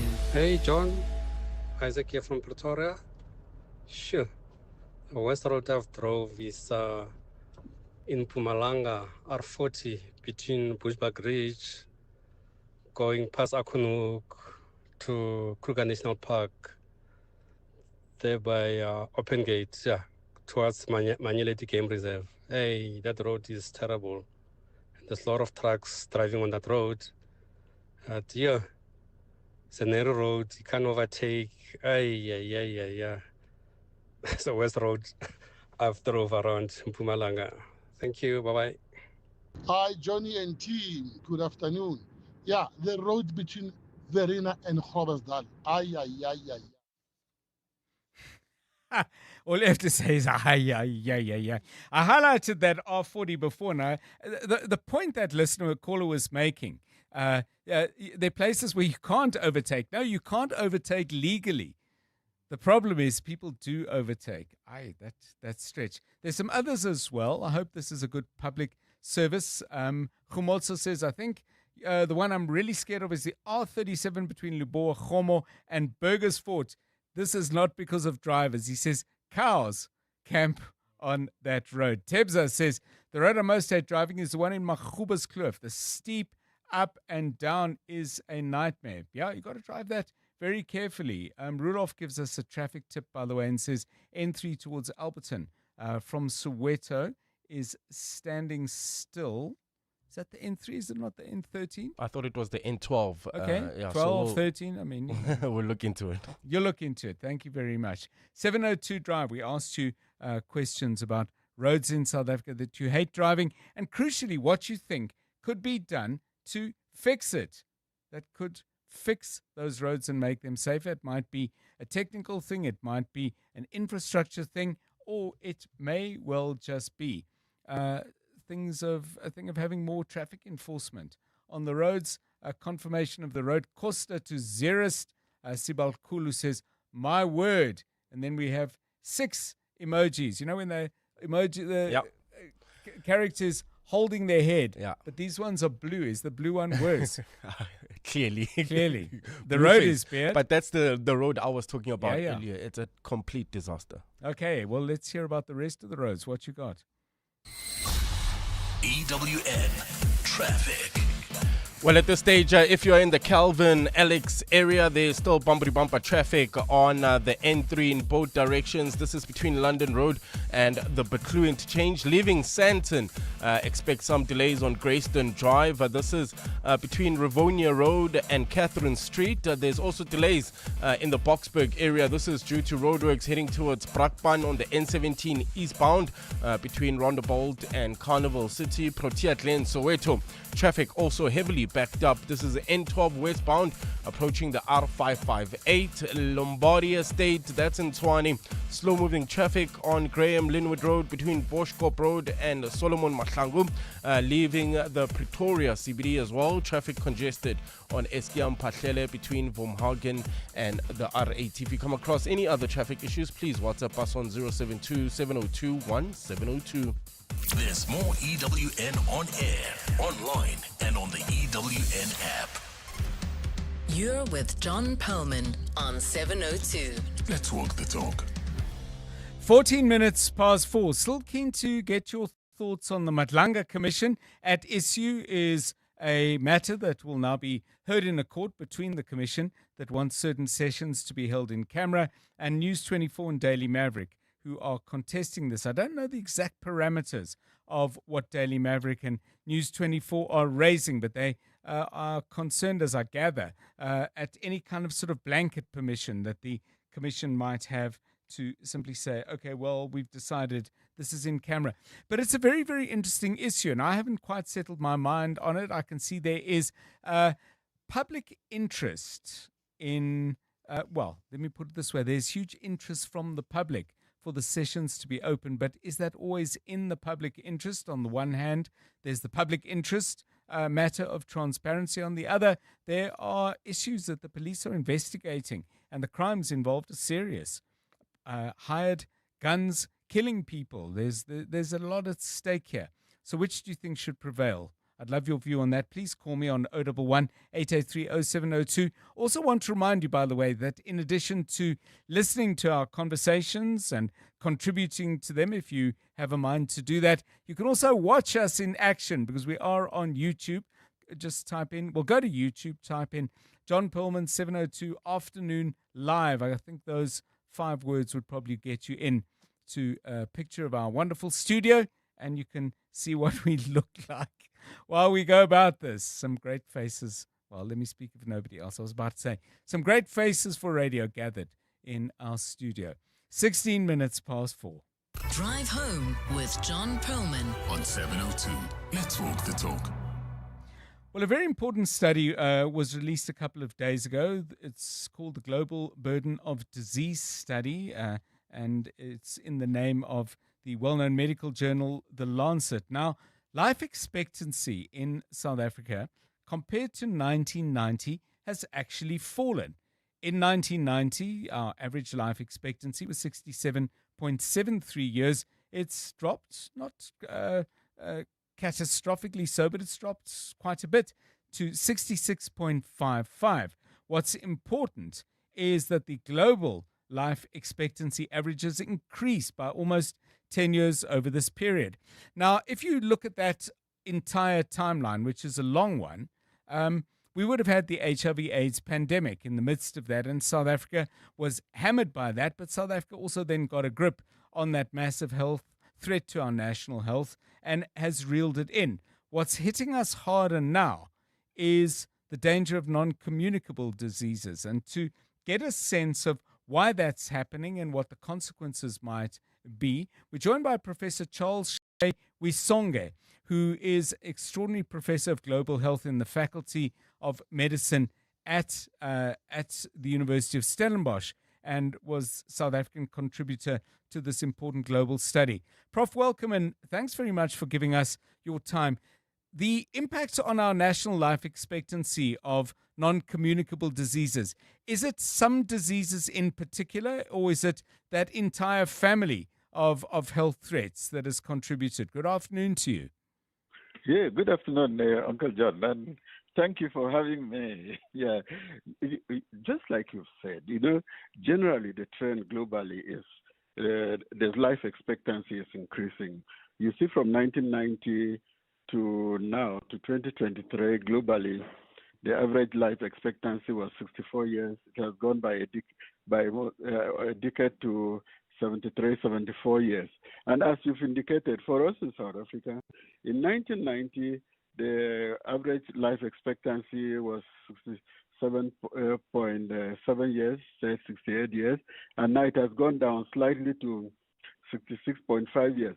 But in between, if you just look at it globally like that, you don't get the full picture. Mm-hmm. With us, life expectancy actually went down the drain in the early 2000s because of the HIV epidemic, which hit us in South Africa more than any other country on earth. And life expectancy actually went down around 2007. Our average life expectancy in South Africa was about 55 years, right, from around 67 years in 1990 to around. But then there was this great leadership after the denialism that we know about, where we have the highest number of people on antiretroviral drugs. There was a lot about prevention and all of that. And we've improved from that around 55 years by almost more than a decade, actually. We increased by 10 years from around 2007 to now 2023, around 66 years. But what is happening is we could have gone higher, more than that. We expected that with South Africa's development, our life expectancy should now be around 70, 71 years. But with that improvement with HIV, like you said, we are now having non-communicable diseases. Here, we are talking about stroke, we are talking about diabetes, we are talking about hypertension, and we are talking about heart attacks, ischemic heart diseases. So while all of those are happening, but there are some now that are more than others, and it is really increasing across the lifespan. So is it because those conditions, because they are about lifestyle and a set of individual choices that make them more difficult to try and reverse? Because with HIV/AIDS, yes, obviously there were behavioral issues, but at the end of the day, antiretrovirals, when rolled out, were able to keep people alive. Is it because we don't have the drugs to treat these other diseases, or is it because the behavior patterns are much more intractable? I think it's a combination of both. Yes. It's about lifestyle diseases. We have increases in a lot of high blood pressure, increases in high blood sugar. A lot of people are becoming overweight. And all of those now are driving strokes, they are driving up diabetes, they're driving up hypertension. But also, it is because these are lifestyle issues. People need to be physically active. They need to have more informed choices about the food that they eat, and that's around prevention. And then when they get these diseases, in order to prevent them from dying, we also then need to have good access Right. to treatment services, where everybody, everywhere in South Africa, should have access. But we know that we are a very unequal society, and that is not happening. So it's a combination of things. We need to build on the prevention. We need to detect early and treat. And then we need to provide care for those who already have these conditions. Is it not, though, a deeper problem in this sense, Prof, where, for example, if you look at food choices, you could say, well, people are making bad choices, but you could equally say people are making enforced choices based on budget, based on availability of healthier food options. And I would have thought, critically, traveling in transport time, either to go to work or to go and look for work, that people are not necessarily able to spend time preparing food, so they're grabbing convenience food, which often is less healthy. And we are, of course, between a rock and a hard place. People have to they are busy, they need to get something quickly to eat. Yes. But then that is where policy comes in. We then need to have strong leadership where we ensure that these fast foods, that they are healthier than they currently are. Yes. So that people who need to have easy access to those are having access to healthier foods. So there needs to be a lot of legislation around that. And then, of course, we need to have sensitization. People also need to be aware of this, because the people might always have one or two choices to make. And if they know that this is what the consequences are going to be, they can prioritize certain things or what they do. But like you said, these are complex issues. People don't have the resources. They need to go look for work. They need to be, rather than walking to work, they are constrained to be in cars, and that also makes them sedentary, not very physically active. But then, given that we cannot be complacent, we need to do something about that.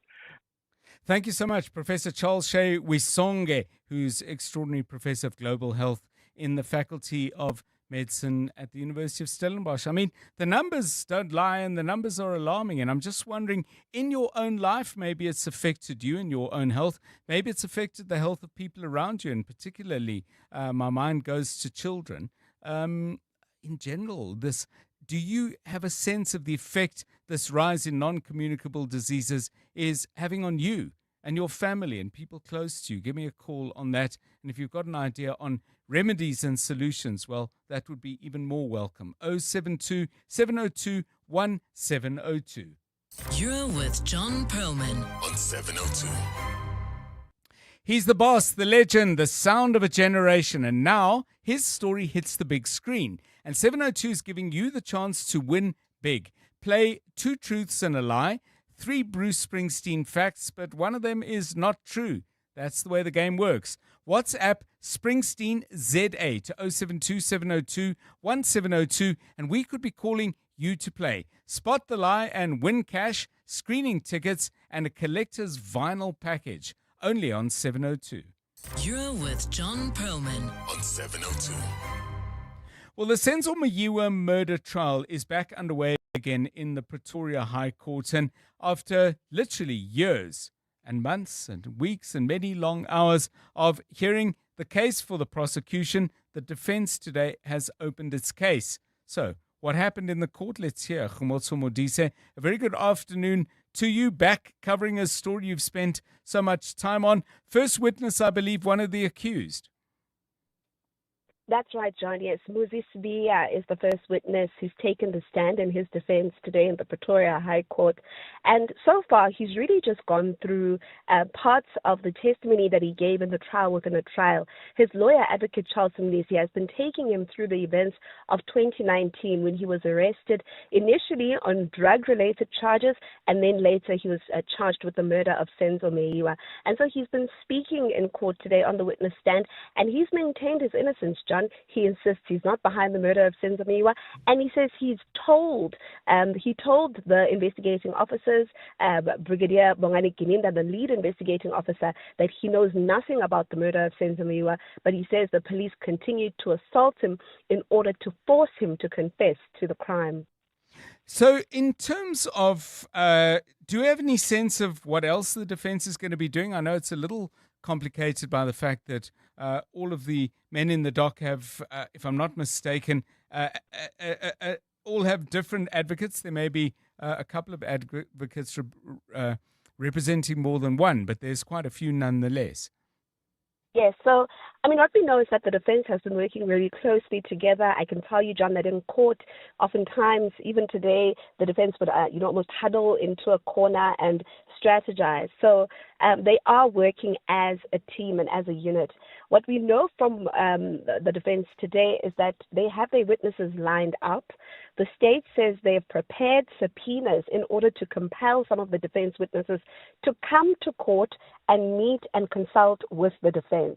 This was after Judge Ratamo Kgwatleng, in the last appearance in September, John, had offered the defense to say, if you need me to get the state to write or to subpoena the witnesses so that they are compelled to come to court, right, please let me know. So we know that at this stage, and we know that the defense has a number of witnesses lined up ready to take the stand.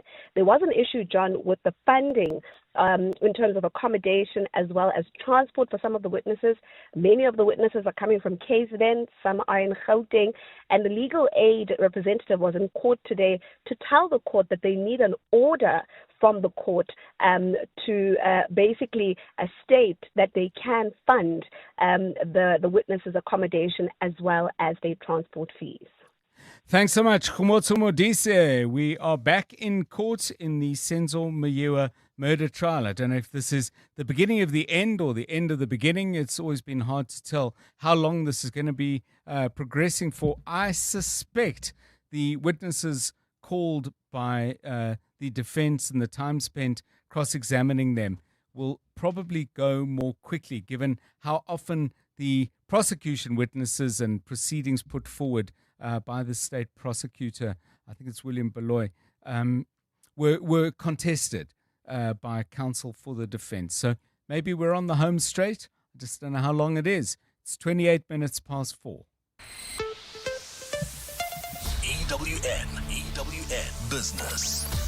Stephen Curtis, a very good afternoon to you. First day of trade in a new week. Gold looking strong once again. What's happening? Indeed, good afternoon to you, John. I think gold, approaching $4,100 an ounce, really off the back of Trump's threat of more tariffs against China, despite the fact that he said last night about China, don't worry, it will all be fine. Suddenly, I think people are still worried. U.S. markets have sort of started to bounce back, but our gold shares up very high, and then strong results from Boxer as well.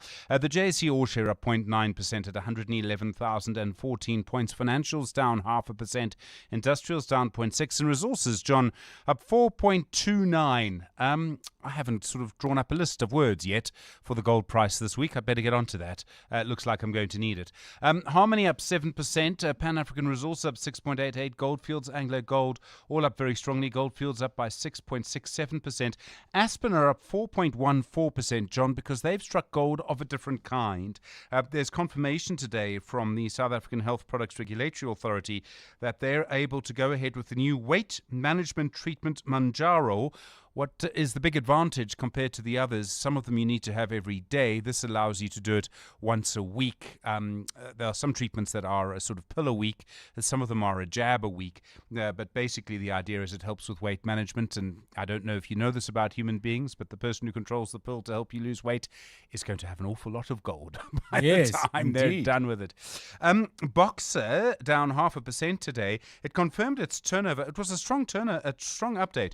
Its turnover was up by 13.9% in the 6 months to the end of August. Like-for-like sales growth up by 5.3%. They opened 25 new stores in that 6-month period. It's on track to open 60 during the actual year. And then Kelgro, the property development company, its gross profit margin still at over 29%. Headline earnings down slightly for the 6 months to the end of August, seeing strong growth in the Memorial Park segment, John. That means cemeteries is really they're seeing that growth. Woolies down. Oh, I must just mention, by the way, platinum prices also up a little bit. So some of the platinum miners, including Valterra and Sibanye, both up by around 3.5%. The property group based in the Eastern Europe, MAS, they're down 5.78%. Woolies down 2%. Motus down 1.4%, and Process also down 1.35% on the day. One or two of the consumer shares. So Mr. Price is down 1%. In the US, it was dramatic on Friday. The Nasdaq was down 3.5% after Trump's tweet. Things bouncing back a little bit after he said yesterday that things will all be fine with China. The Dow Jones up 1%, the Nasdaq recovering strongly up 2%, and the S&P 500 up 1.44%. The gold price well above $4,000 now, $4,094.71 an ounce. Platinum $1,664. Brent crude $63.58. And John, Brent crude's been sort of easing slightly over the last few days. I suspect one of the factors may actually be the Middle East peace deal. There are other factors too, obviously, but that might be one of them. And then the rand to the dollar, 17.33 to the euro, 20.04 to the British pound, 23.09. Stephen Crutis, EWN Business. Thanks, Stephen. Stephen back with us in about 55 minutes' time. Let's get the very latest eyewitness headlines now. Bali Dlamini, a very good afternoon to you. Thanks, John. Good afternoon. Labour Minister Nomakosazana Meth says the adverse audit outcome of her department is related to leadership instability. The department's finances regressed, receiving a qualified audit opinion for the 2024-2025 financial year. But Meth has told Parliament's Portfolio Committee today that her department continues to make strides in advancing an equitable, inclusive as well as resilient labour market. Lindsay Dentlinger has more. While Labour Minister Nomakosazana Meth has praised the performance of the National Economic Development and Labour Council, NEDLAC, and the Commission for Conciliation, Mediation and Arbitration, the CCMA, the same cannot be said of the Unemployment Insurance Fund and the Compensation Fund. While the UIF paid out over 18 billion rand in benefits over the past year, Meth says leadership instability continues to dog its effective operation. We are trying to finalize the DC of the UIC, and also we are looking at how best we can stabilize that leadership. Meth says in the department itself, a misunderstanding of a freeze on new hires has impacted governance and oversight. It is with regret, Chair, to report that the Department of Employment and Labour's audit outcome has regressed to qualified audit opinion. Director General Jackie Molasane says a war room has been established to improve the department's audit outcomes. Lindsay Dentlinger, Eyewitness News, Parliament. In the courts now, one of the 14 accused on trial with alleged underworld gang boss Nafees Modak has made an application to be released on bail.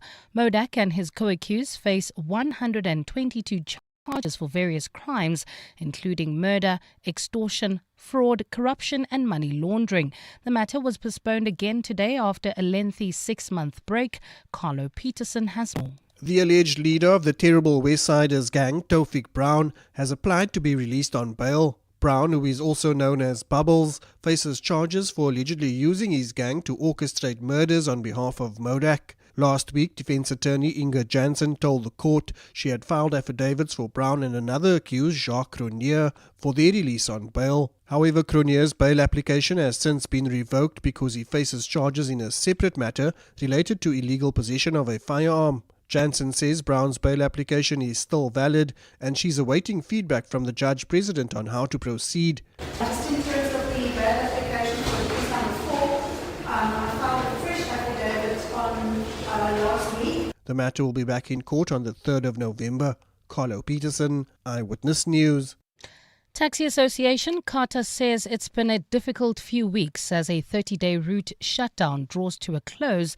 The Western Cape government closed several routes from Fuleni and Khayelitsha to Somerset West on the 17th of September. The decision followed conflict between CATA and rival association Cordeta, which resulted in the deaths of at least 10 operators and commuters. CATA's Nkululeko Sikyebi. This is a hard time for the industry, first of all, because they are losing a lot of income for the driver's side as well as the taxi operators. It's worse for the customers, for the commuters, because they are vulnerable. Cordeta had approached the courts to interdict the shutdown, but the urgent application was dismissed last week. Cordeta Makosandile Tumana says they are ready and willing to engage with CATA. We are now waiting for the last stage of this suspension. Then we will listen from our government what is going to happen after.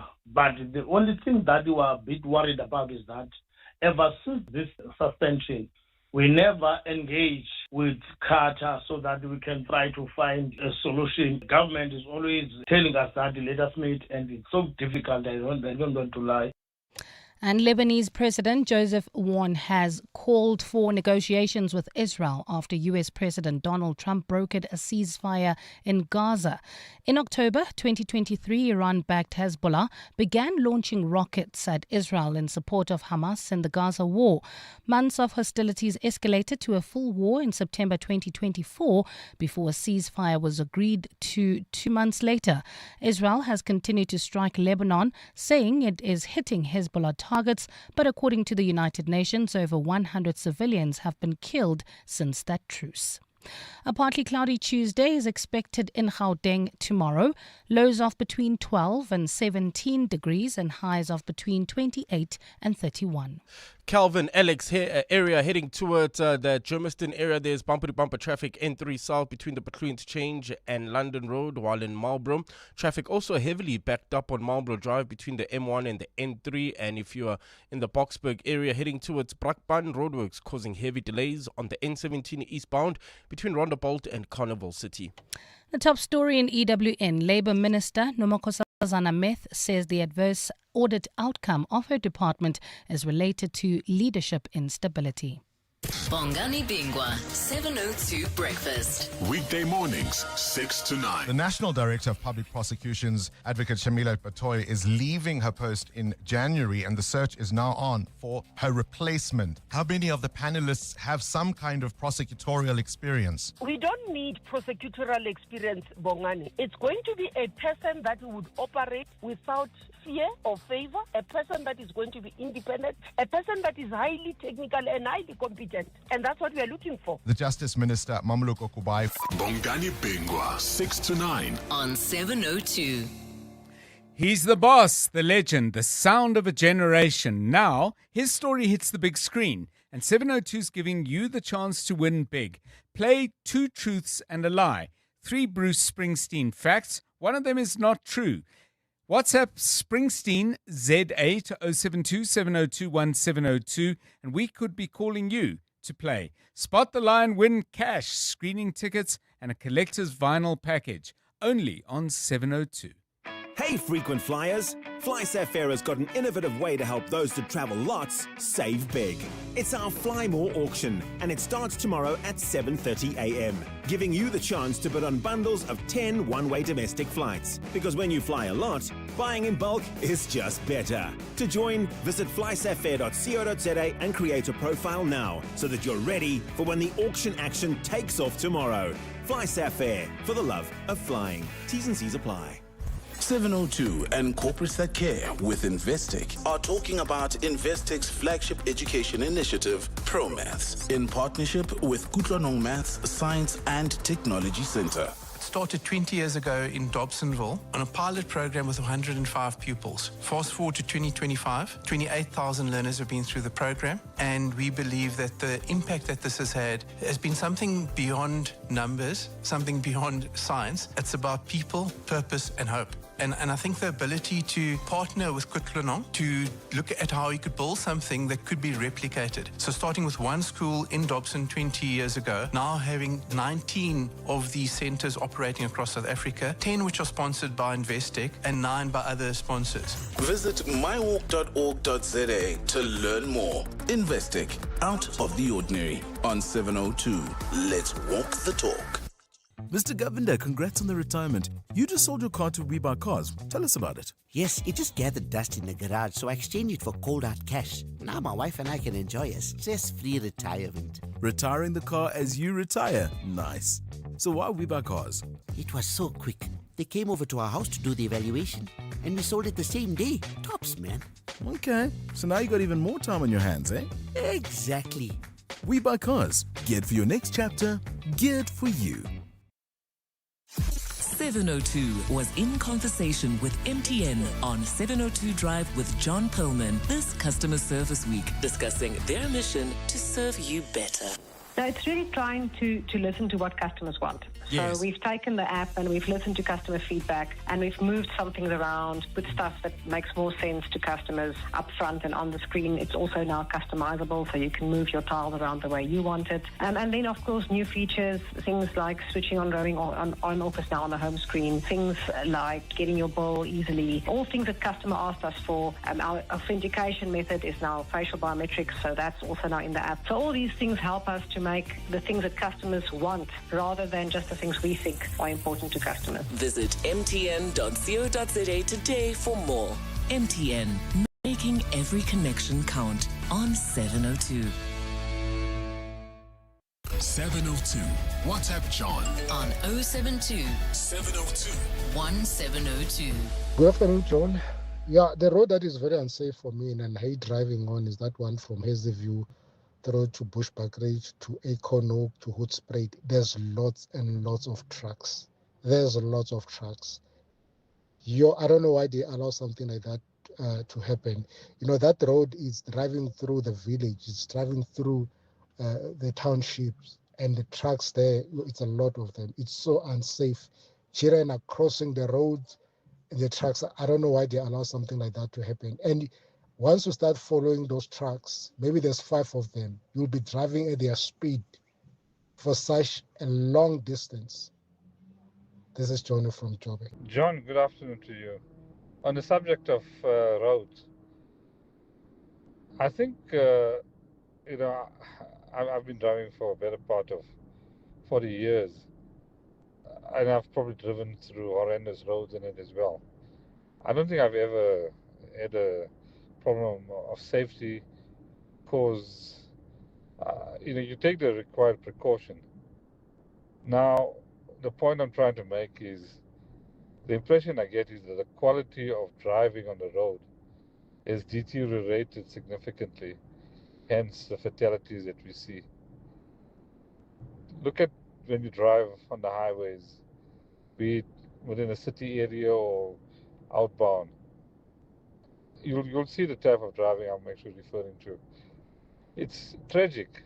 These are not accidents. These are premeditated suicides that are taking place. Faisal again. Cheers. I mean, the point about all the trucks on the R40, for example, which is a regional road. It's mainly one lane, occasionally a double lane on the uphill stretches, but not in every instance. That road was not made to carry that kind of traffic. And it's actually a very densely populated area. Even though people talk of villages, there are a lot of them, one after another. But the point is, that illustrates the interconnectedness of all our problems. So because we had for a long time problems in the ports, particularly the port down in Durban, that has led to a whole lot of various people, the citrus industry, for example, at one point, I don't know if it's still the case, using the port of Maputo. And the best way to get to Maputo from the citrus growing areas in the places like Tzaneen and Zebediela is to go down the R40 and then connect with the N4 and go out on that way to get to the Maputo port. So you've got to fix all these things if you're going to fix the problem. Anyway, dangerous roads, I think we've spoken about them enough, but thank you for your contributions. A bit of a bleak picture, eh? 16 minutes now to 5 o'clock. EWN Sport. So the Proteas men are done for the day. The women are in a World Cup tussle. Anthony Teixeira up against Bangladesh. How are we going? Yeah, good afternoon, John.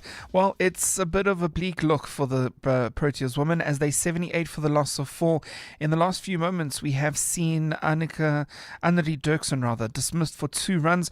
Earlier in this innings, in the last hour, we saw Annika Bosch out for 28. Laura Volvaart also gone for 31. The required rate keeps rising, and right now they need to go at 5.5 runs to the over if they secure victory there. South Africa Africa needing 155 runs from their 28 overs. For the men, the Proteas reached 216 for the loss of 6 in their first innings against Pakistan by day 2 stumps. Half centuries from Ryan Rinkleton and Tony Dazozzi seeing them get a foothold into the second test and trailing the host by 162 runs. Dazozzi not out on 81 by the end of the day alongside Sonaram Mutusami, who had early in the day claimed career best figures of 6 for 117. Let's switch now to football, where Tapelo Morena says the Bafana are well equipped to handle the pressure of the must-win World Cup qualifier they have against Rwanda tomorrow. Following the 3-point deduction last month and the draw Friday evening against Zimbabwe, they've gone from being clear at the top of their group to second and 2 points off that automatic qualifying spot. They need to pick up the win Tuesday evening and have Nigeria beat Benin to qualify. The coach said in one of his interviews that now it's out of our hands. We can control what we can control. And I think for every player here in the national team, it's been about pressure.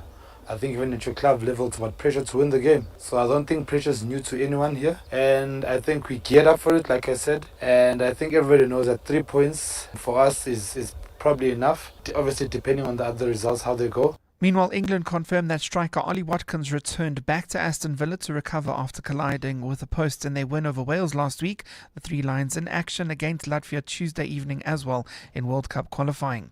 And Ducati confirmed that MotoGP champion Marc Marquez successfully underwent shoulder surgery. The race after securing a 7th top-class title. He had a heavy crash in Indonesia and suffered a fracture and torn ligaments. The Spaniard is expected to only miss the Australian and Malaysian GPs before returning for the November races. Test rider Michel Pirro will be taking over duties down under. Anthony Teixeira, Eyewitness News Sport. EWN Traffic. This EWN Traffic is brought to you by Cars.coza. Let's find what moves you. Karabo Chale, the N3 is a little bit rough today. Where exactly? That's if you're traveling through the Calvin Alexandra area heading towards Germiston. We still have those roadworks causing heavy delays. This is on the N3 southbound between the Butlu Interchange and London Road. Also in Marlborough, traffic heavily backed up heading onto the N3. That's on Marlborough Drive from the M1 in Linksfield. Traffic pressure N3 southbound. That's driving through Bedford View between Linksfield Road and Van Buren. Boksburg roadworks also causing heavy delays on the N17 eastbound. That's traveling towards Brakpan between Rondebolt and Carnival City. In Protea Lane, traffic heavily backed up. N12 westbound. This is between the R554 Abu Bakr Drive and the R558 in the city of Tshwane.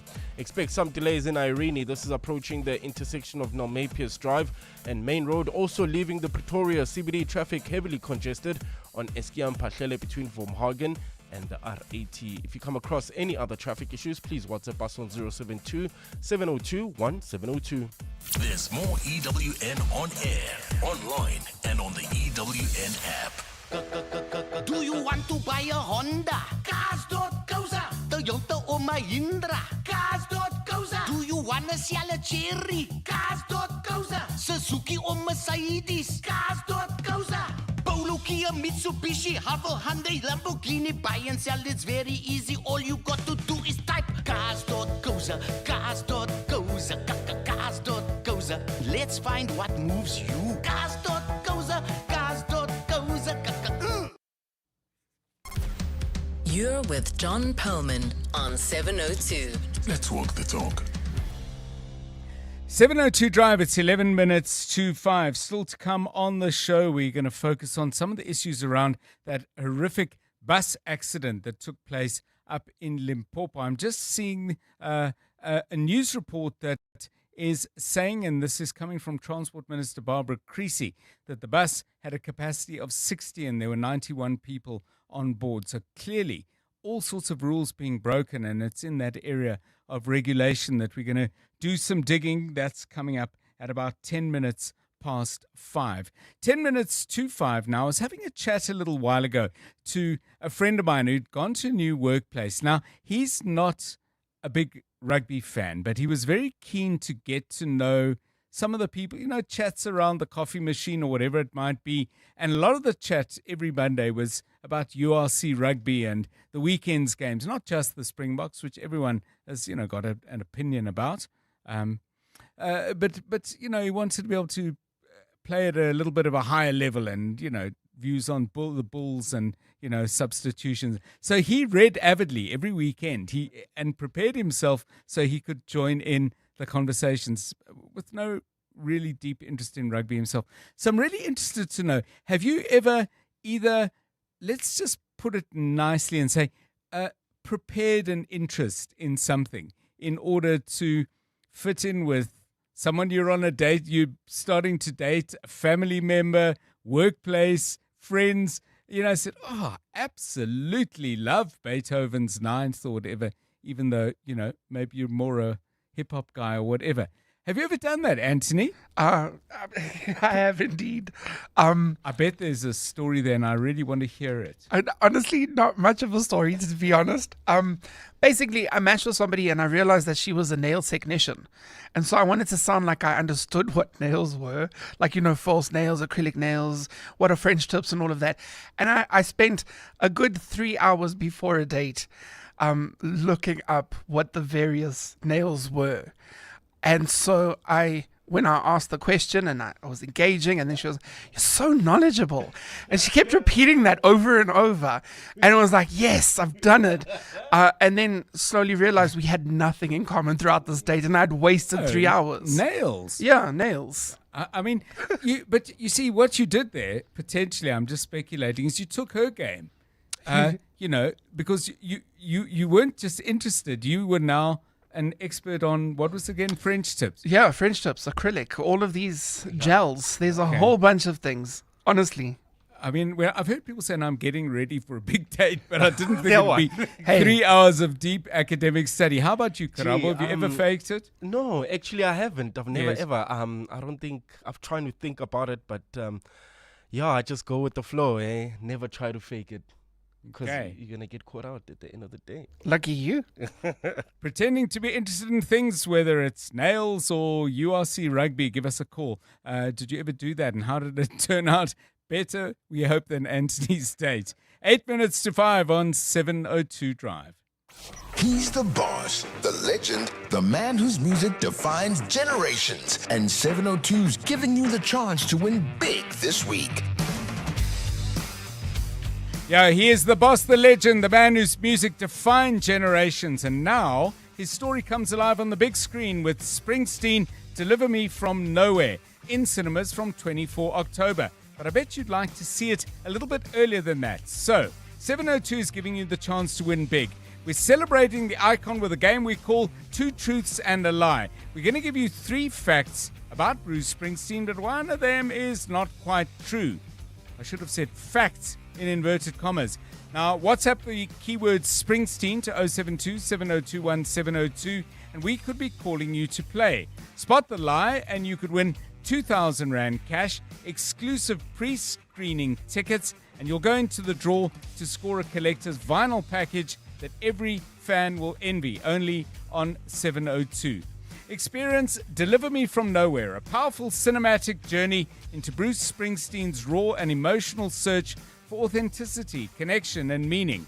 Inspired by the creation of his iconic Nebraska album, this film dives deep into the man behind the music, his struggles, his soul, and the sound that defined generations. Only in cinemas from 24 October. So we asked you to send us those words, Springsteen ZA, and we got a call from Lisa in Westine. Hi, Lisa. Hi there. Favorite Bruce Springsteen song? Oh, it's very hard. I would have to go with Dancing in the Dark. Okay, Dancing in the Dark it is. That was just out of interest. It's not part of the competition. Now, we're going to play Two Truths and a Lie. There are 3 facts I'm going to give you about Bruce Springsteen. 2 are true, 1 is a lie. If you spot the lie, you win. So, here we go. Fact number 1, Bruce Springsteen's nickname is The Boss. True. Yep. He's from New Jersey. True.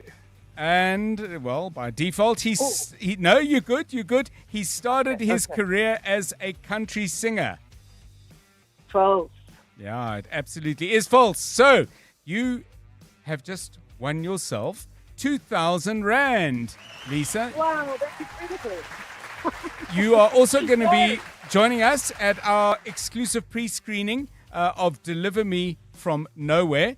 And you go into the draw to win a collector's vinyl package. Thanks to Disney on 702. We're going to play it at the same time tomorrow. 702 Drive, it's 5 minutes to 5. On 702.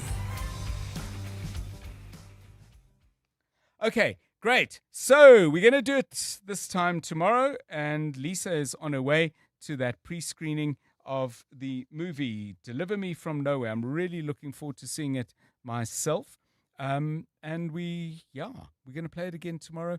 Springsteen ZA is what you send us on 072 702 1702. You're with John Perlman on 702. Let's walk the talk. Now, the B20 In Brief is brought to you by Standard Bank, your weekly window into the key insights and conversations shaping the B20 Summit. In a world that's constantly changing, legacy is no longer just about wealth or longevity. It's about meaning, identity, and the stories we choose to preserve.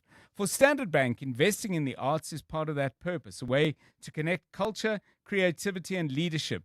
Through initiatives like the Standard Bank Art Lab, the bank is reimagining how art can inspire progress and shape the future. Joining us to unpack this idea of collecting with purpose is Dr. Same Mdluli, who is curator and gallery manager at Standard Bank Group. Dr. Mdluli, welcome, and thanks very much for giving us your time. It's all got a wonderful international dimension, of course, this being the year of G20. But why Standard Bank invested so much, firstly, into art, and secondly, more broadly, into the African creative economy? Good afternoon to you. Good afternoon, Dr. John. Thank you for having me. Yeah, I mean, I suppose if you look at the legacy that Standard Bank has in supporting the arts, it speaks for itself in terms of not just the long-term investment, but I guess the commitment to not only supporting artists, but growing this ecosystem as well.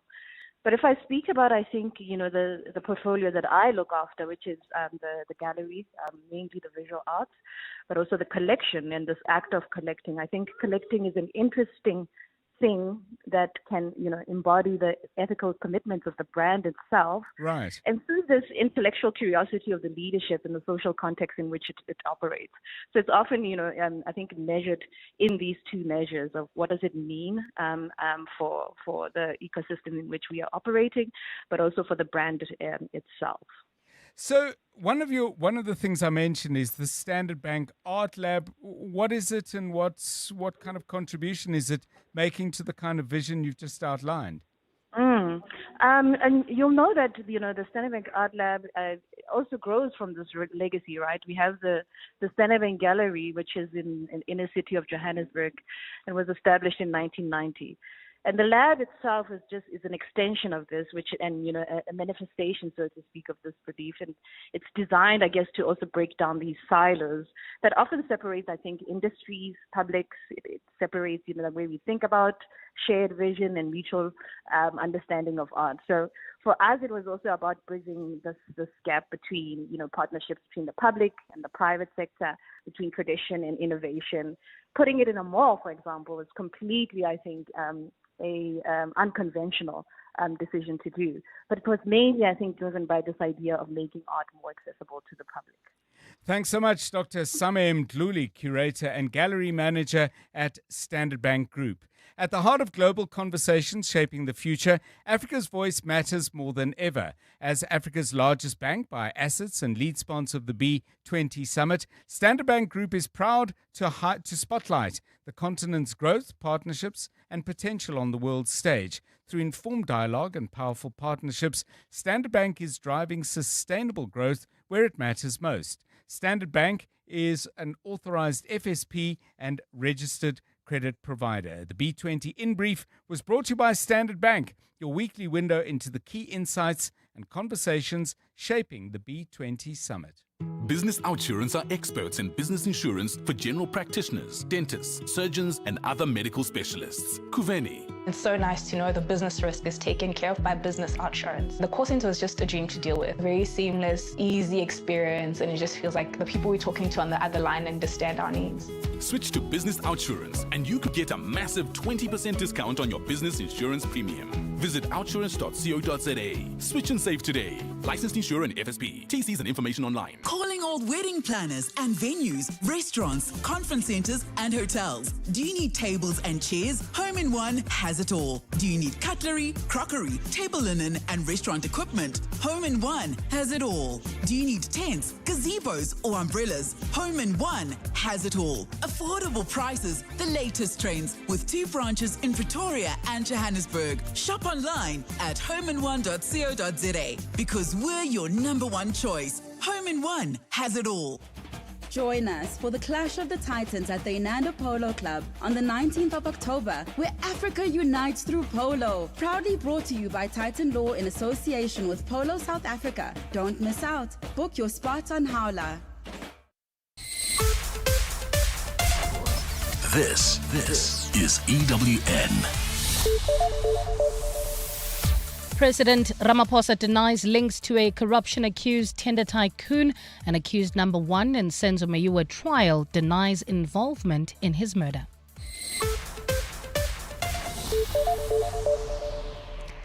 Good afternoon, I'm Bali Dlamini. President Cyril Ramaphosa has rejected allegations linking him to alleged tender fraud mastermind Hangwani Maumela.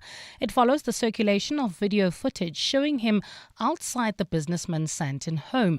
In the video, Ramaphosa is seen during what appears to be a fitness walk, prompting speculation about a possible association between the two. Maumela has been identified by the Special Investigating Unit as a key figure in the R2 billion Tembisa Hospital procurement scandal. The presidency addressed the allegations during a media briefing in Pretoria today.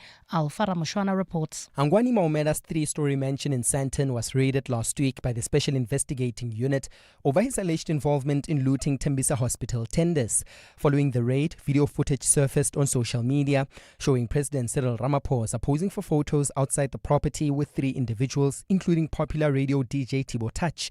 Presidency spokesperson Vincent Magwenya says this happened in 2023 and further clarified that the president wasn't even aware he had been standing outside Maumela's home. Indeed, you see the president in front of Maumela's house, but they were not visiting the house or coming out of that house.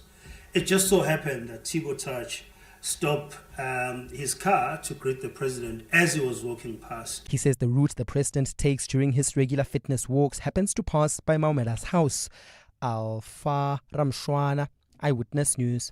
Former passenger rail agency boss Lucky Montana says he is prepared to explain the transactions in his bank account that were flagged by the South African Revenue Service. Montana is currently in a public spat with SARS after the entity revealed he currently owes it 55 million rand. At a media briefing in Ekurhuleni this afternoon, Montana says he is still disputing the capital amount and cannot be penalized on an amount that's under dispute. Thabiso Koba reports. Between 2013 and 2016, more than 6.4 million rand was paid towards the properties of Lucky Montana in 3 different transactions. During this time, Montana also received unexplained vehicle deposits amounting to over 700,000 rand. The transactions were flagged by SARS Illicit Economy Unit, according to court papers. Montana says this was money he moved around his different bank accounts. The issue is, if they were interested to know, they shouldn't have filed a certified statement. They should have gone to my tax president and said, let's go through and comb through each one. They didn't go. I've got them here. And I'm not going to explain them to anyone. They've published. Let them answer. The Umkhonto weSizwe Member of Parliament says it's not against paying his share of taxes. However, he says the amount is being quoted is unfair. Thabiso Koba, Eyewitness News. Suspended Deputy National Police Commissioner Shadrack Sibiya claims that the province of KZN was not part of national operational plans to address organised crime. Testifying before Parliament today, Sibiya referred to how he and KZN top cop Nhlanhla Mkhwanazi got into a heated exchange over the murder of rapper Keenan Forbes. This after former Police Minister Bheki Cele requested members of the investigating team from KZN to travel to Pretoria to brief brief him on those arrested for Forbes' murder. Sibiya claims he called the Deputy Provincial Commissioner in KZN, assuming that Mkhwanazi would be busy, to request the members to travel to brief Cele. Mkhwanazi did not take kindly to Sibiya bypassing him and speaking to his deputy. Sibiya alleges this resulted in the province of KZN suffering as Mkhwanazi refused to form part of national policing operations. Cash in transit is high in KZN. We've got hitmen in KZN. We've got drugs at the harbors. We've got a lot of crime. We've got the people burning the trucks. We've got a number of issues that were happening in KZN, and yet there's no relationship. So KZN was suffering. In the courts now, the first accused in the Senzo Meyiwa trial has told the Pretoria High Court that he had no involvement in the football star's murder. The defence opened its case today and Muzi Sibiya has been the first witness to take the stand. He has spent the day describing to the court how he was arrested by police in 2019, 5 years after Meyiwa's murder. Sibiya has told the court that he was repeatedly assaulted by police who were trying to force him to confess to the Bafana Bafana captain's murder, taking him to different locations and assaulting him.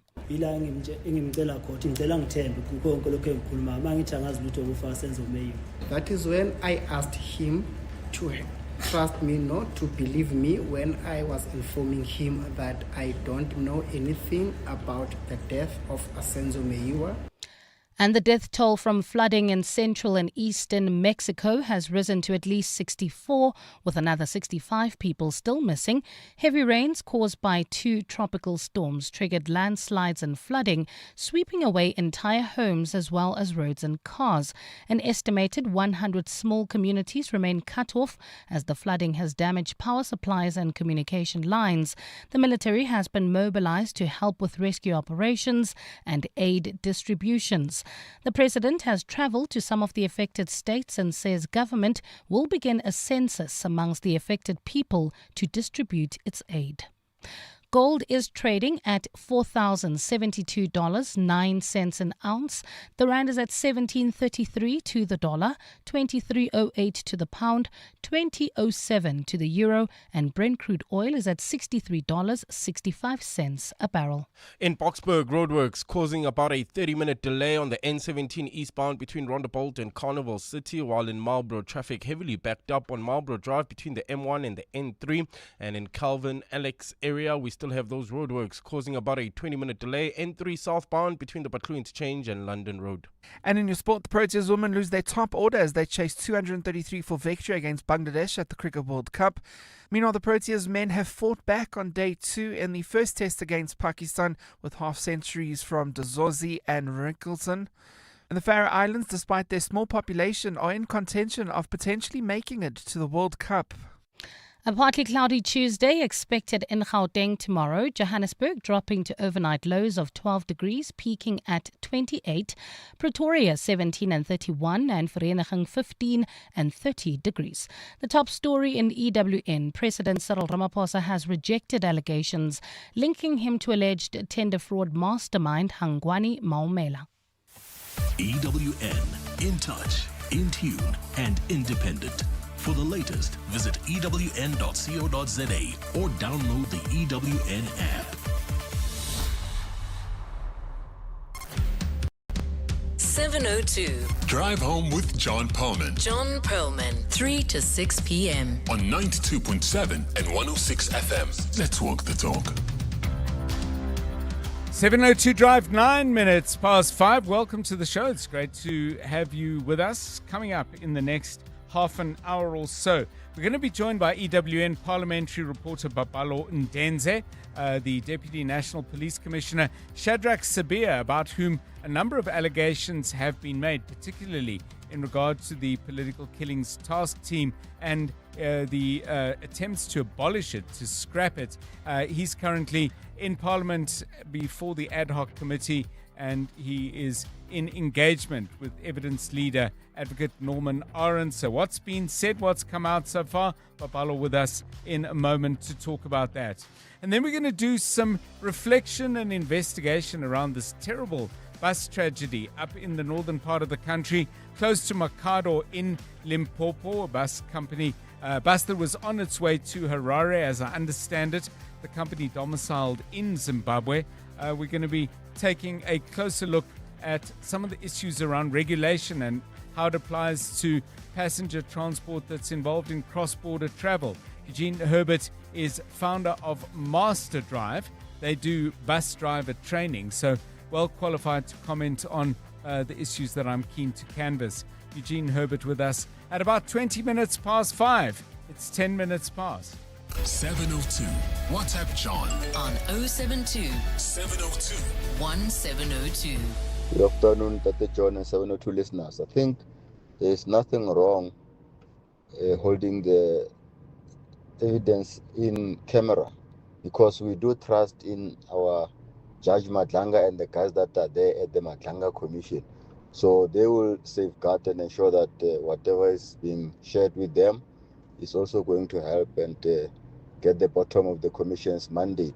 So people shouldn't be worried when some of the evidence is done in camera. In fact, we can even get more when people are not exposed to public scrutiny, but they do confide in the judges and the evidence leaders there. Thank you.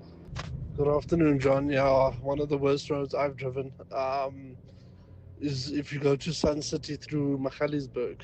Jeez, that road is terrible. And I think what makes it worse is that you've got huge trucks that actually drive. It's a two-lane, one going, one coming, and those guys are driving at ridiculous speeds. It's really terrible. Yeah, the problem of trucks on our roads, hey, it's come up in every single part of this conversation. Perhaps a conversation that we need to go into in depth on another occasion. It's 12 minutes past 5.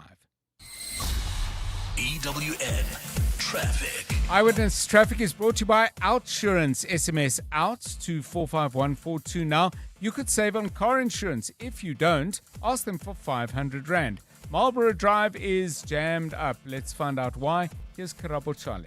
Yeah, that's heading on to the N3 Marlborough. There's heavy delays. This is on Marlborough Drive. This is between the M1 and the N3, while in Calvin, Alexandra area.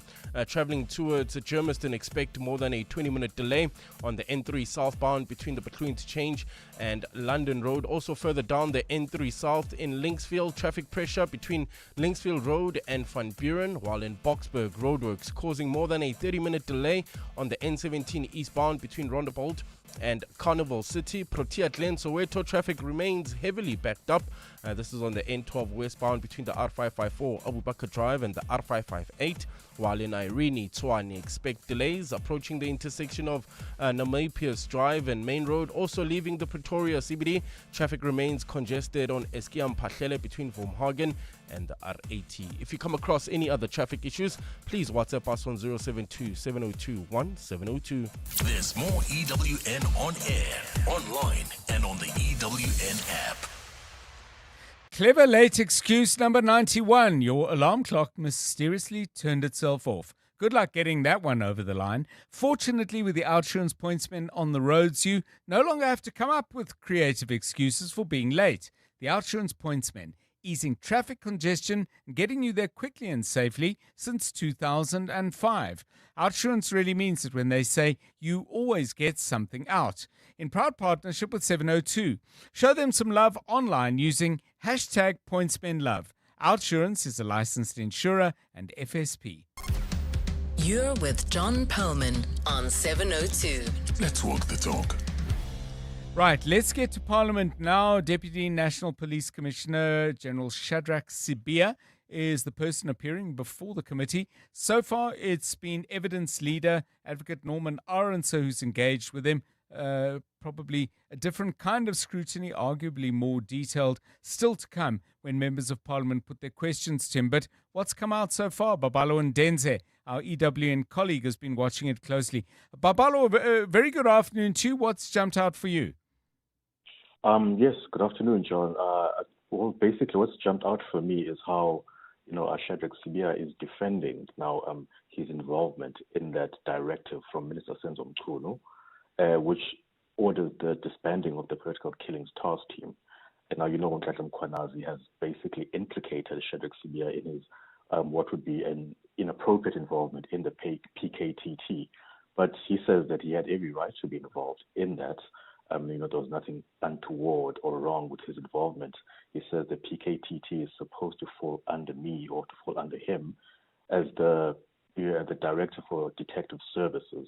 Now, as a director of detective services, detectives ultimately, report to him or fall under him. So it should be under detectives, says Shadrack Sibia, and everybody who's at the PKTT that is investigating, are investigators that should, ultimately report to his line. And, he says in this case, it was a bit different, and he describes it as a very weird arrangement, where you find that the PKTT uses members of detectives, that report to him, but happen to be managed by Dumsani Kumalo, who's now, the head of crime intelligence. Right. So he's pointing out, these anomalies, according to him, in that PKTT matter, and all these accusations that he's been facing for his involvement in that. He also, and another thing that also stuck out is, Brown Mokhotsi, he says that he doesn't know Brown Mokhotsi personally, but he has been acquainted with Brown Mokhotsi over the years. And, he says Brown Mokhotsi is someone that he heard of. He even went as far as Googling Brown Mokhotsi, just to get more information about him. Now, the reason Brown Mokhotsi came up with his testimony is because, there's those messages, right? Those WhatsApp messages where, his Brown Mokhotsi is in touch with, Vusumuzi Cap Matlala about meeting General Sibia. Now, he's also questioning the authenticity of those messages. He's really putting a question mark there. He says that they really had nothing to do with him. If the committee really wants more information about that communication or alleged political interference, where he was also drawn in by these two controversial figures, Vusumuzi Kat Matlala, who's facing murder charges, as well as Brown Mokhotsi, he says they should rather speak to them directly if they want to find out about this communication. But let's just take a listen to what else he said about Brown Mokhotsi when he was questioned by advocate Norman Aron, Sir John. Do you know Brown Mokhotsi? I know Brown Mokhotsi. How do you know him? Brown Mokhotsi, I know him as an activist in Northwest, but I didn't know him. I also Googled him and I saw him at some point. He was commenting and making it was an interview, but relating to the former premier and Gauteng, former premier of Northwest. And he also contacted me. Remember that he would also collect some information there around there, what is going on, whether be it the tender-related corruptions there or concerns that he had. And then also he ended up also aiding the fact that, look, I just also want to warn you that you must know that the intelligence people are working on you. They're busy in your case after you. I knew about it, and then he was just telling me something that I was aware of. Yeah, very interesting information there. This will all, I'm certain, be subject to some close questioning from the members of Parliament. But thank you, Babalo Ndenze, EWN parliamentary reporter. That was the voice there of Deputy National Police Commissioner Shadrack Sibia, who's currently before Parliament's ad hoc committee looking into the allegations made by General Nhlanhla Mkhwanazi, what seems like many years ago, but wasn't. It was just back in July. Much more to come. John Perlman on 702. 3 to 6 p.m.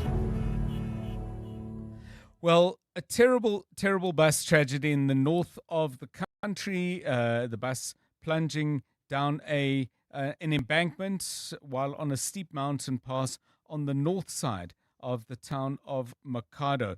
The bus was traveling to Zimbabwe. The company involved is a company called DNC Coaches.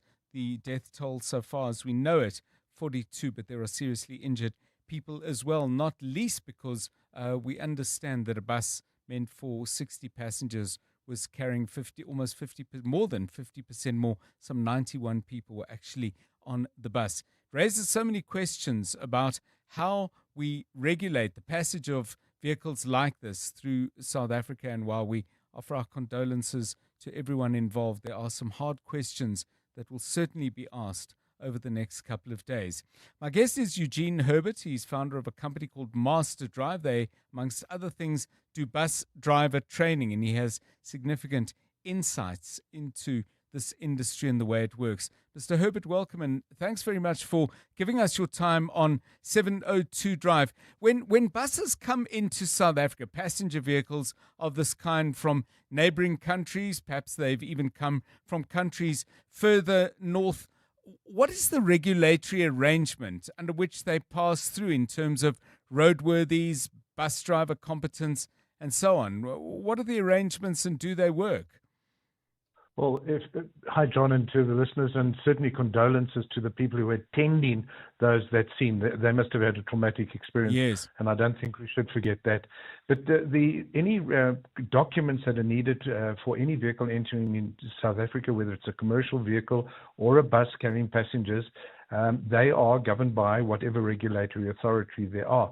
But here's the question that I always have is the fact that bus companies in South Africa seem to do little about preventing these things. So if we accept the fact that countries outside South Africa may not have as stringent requirements, the challenge becomes even worse. And then, of course, it relates to the knowledge that the law enforcement officers have with regard to the vehicle documents that may be required. But what should be common to any and all vehicles that are operating on our roads, they should be able to have a valid roadworthy certificate. And in the case of South African buses or those who transport passengers, this gets renewed every 6 months.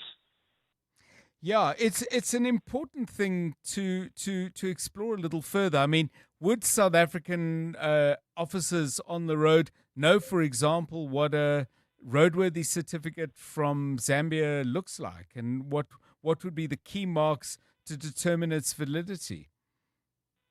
I'd love to be able to give an answer, but anything that I would give you would be purely anecdotal. But judging by the fact that, just think about it during COVID when people were operating on South African roads with permits, the law enforcement authorities didn't know what those permits meant. Yes. So I think there's a big lack in terms of educating any and all law enforcement authorities about what is right and what is wrong. And in fact, and I hate to go back to this, but in South Africa, buses get pulled over who should theoretically have gone through those roadworthy checks, and you find that the windscreen wipers are not working, the driver's seat is held together with some wire or something like that. And if those get past our law enforcement authorities or officers, can you imagine how much easier it is for the other countries, the drivers that are doing it? Let's get into some of the insights as CEO of Master Drive, Mr. Herbert, that you would have from the fact that you do bus driver training. What, in your view, or perhaps the law sets it out, is the longest a driver should be behind the wheel before they either stop for a break or are relieved? I mean, A, do we have regulation on that, and B, your thoughts on best practice? Yes, and John, I would like to just say that, we have some of the best legislation as far as the country is concerned, and what you're talking to falls under the National Road Traffic Act. And there was an introduction or a slightly amendment in 2013 that speaks to this. It's under, I think, 272A and 272E, where it defines what the maximum number of hours is that there can be for continuous driving, which is 5 hours. Yes. And in any 24-hour period, there should be no more than 15 hours. So the legislation is there, but here's two challenges. How do they measure? And by the way, fatigue is one of the biggest contributors toward road accidents that we face in South Africa on commercial vehicles and others. I think in the commercial context, maybe 60% of crashes are because of fatigue. Now, you take a driver, Yes. and in this instance, I think the vehicle left Pretoria and it's heading up to Zim. Now, do you remember last year, this time, there was in Limpopo, a bus that went into a ravine as well? Absolutely. I think 48 people were killed. Any legislation is as good as the company willing to implement and follow it. And the reputable companies will make sure that the driver doesn't drive longer than that because they will have a replacement driver or they will stop, etc., etc. So there are good practice standards in South Africa. But Yes. by and large, I think, and I use the word in inverted commas, push their luck, because Yes. then it becomes more profitable for them. I would have thought, Mr. Herbert, but you'll take me through this, that there would be technological solutions. For example, if a company wanted to make app, because, for example, if a bus is pulled over by road officials and they say, where's the other driver? You could have got one of your passengers to say, hey, listen, I'm the other driver. So I don't think that check works. But does technology, for example, if you and I are driving the shift Pretoria to Harare or Bulawayo, we would have different logins or something like that where you could say, hey, hang on, Eugene's been behind the wheel for too long. Where's the replacement? What are the alternatives to what surely must be ineffective human checking? Okay, you're absolutely right when it talks to technology. And if I can just speak to one of the things that, and now I'm talking to a responsible company that wants to measure performance. You know, there's cameras today that can read all sorts of things. Yes. And one of the things that it picks up is the algorithms in the eye movement. And if it detects that the eyes are flickering for longer than what they should do, it can detect that there is fatigue coming on. Okay. And of course, they've got the tools to be able to, firstly, on some of your modern vehicles, but remember that vehicle wasn't really a modern vehicle, it's pretty old. The steering wheel can vibrate. There's an audible alert or something. So there is technology that governs for somebody who is on their own. But what you're saying, where we're carrying passengers, and remember, when you have a bus crash, it's not just one or two fatalities. In this instance, 42, I think you mentioned the last number. Yes. And those impact on families and breadwinners, et cetera, et cetera. So it's incumbent upon bus companies to make doubly sure. And what you're saying, and it's available out there, you can clock in and it can regulate how long you should be driving. And if you've gone over your 5 hours, a reminder, and then the second driver takes over. But you know what I found, and this was very interesting in Africa, where they travel long distances on trucks, they would have a family member join them that would then take over. But that's because they don't have the technology to measure it. Yes. We do, and there should never be a reason why we cannot measure it. Just a final thought then, Mr. Herbert. I mean, and this seems to be coming from Transport Minister Barbara Creecy, that the bus was massively overloaded. Would that and should that be sufficient reason to say to that bus company, you're done, you're not operating in our country again? Or would you have to go through a whole lot of legal and procedural hoops to take a step like that?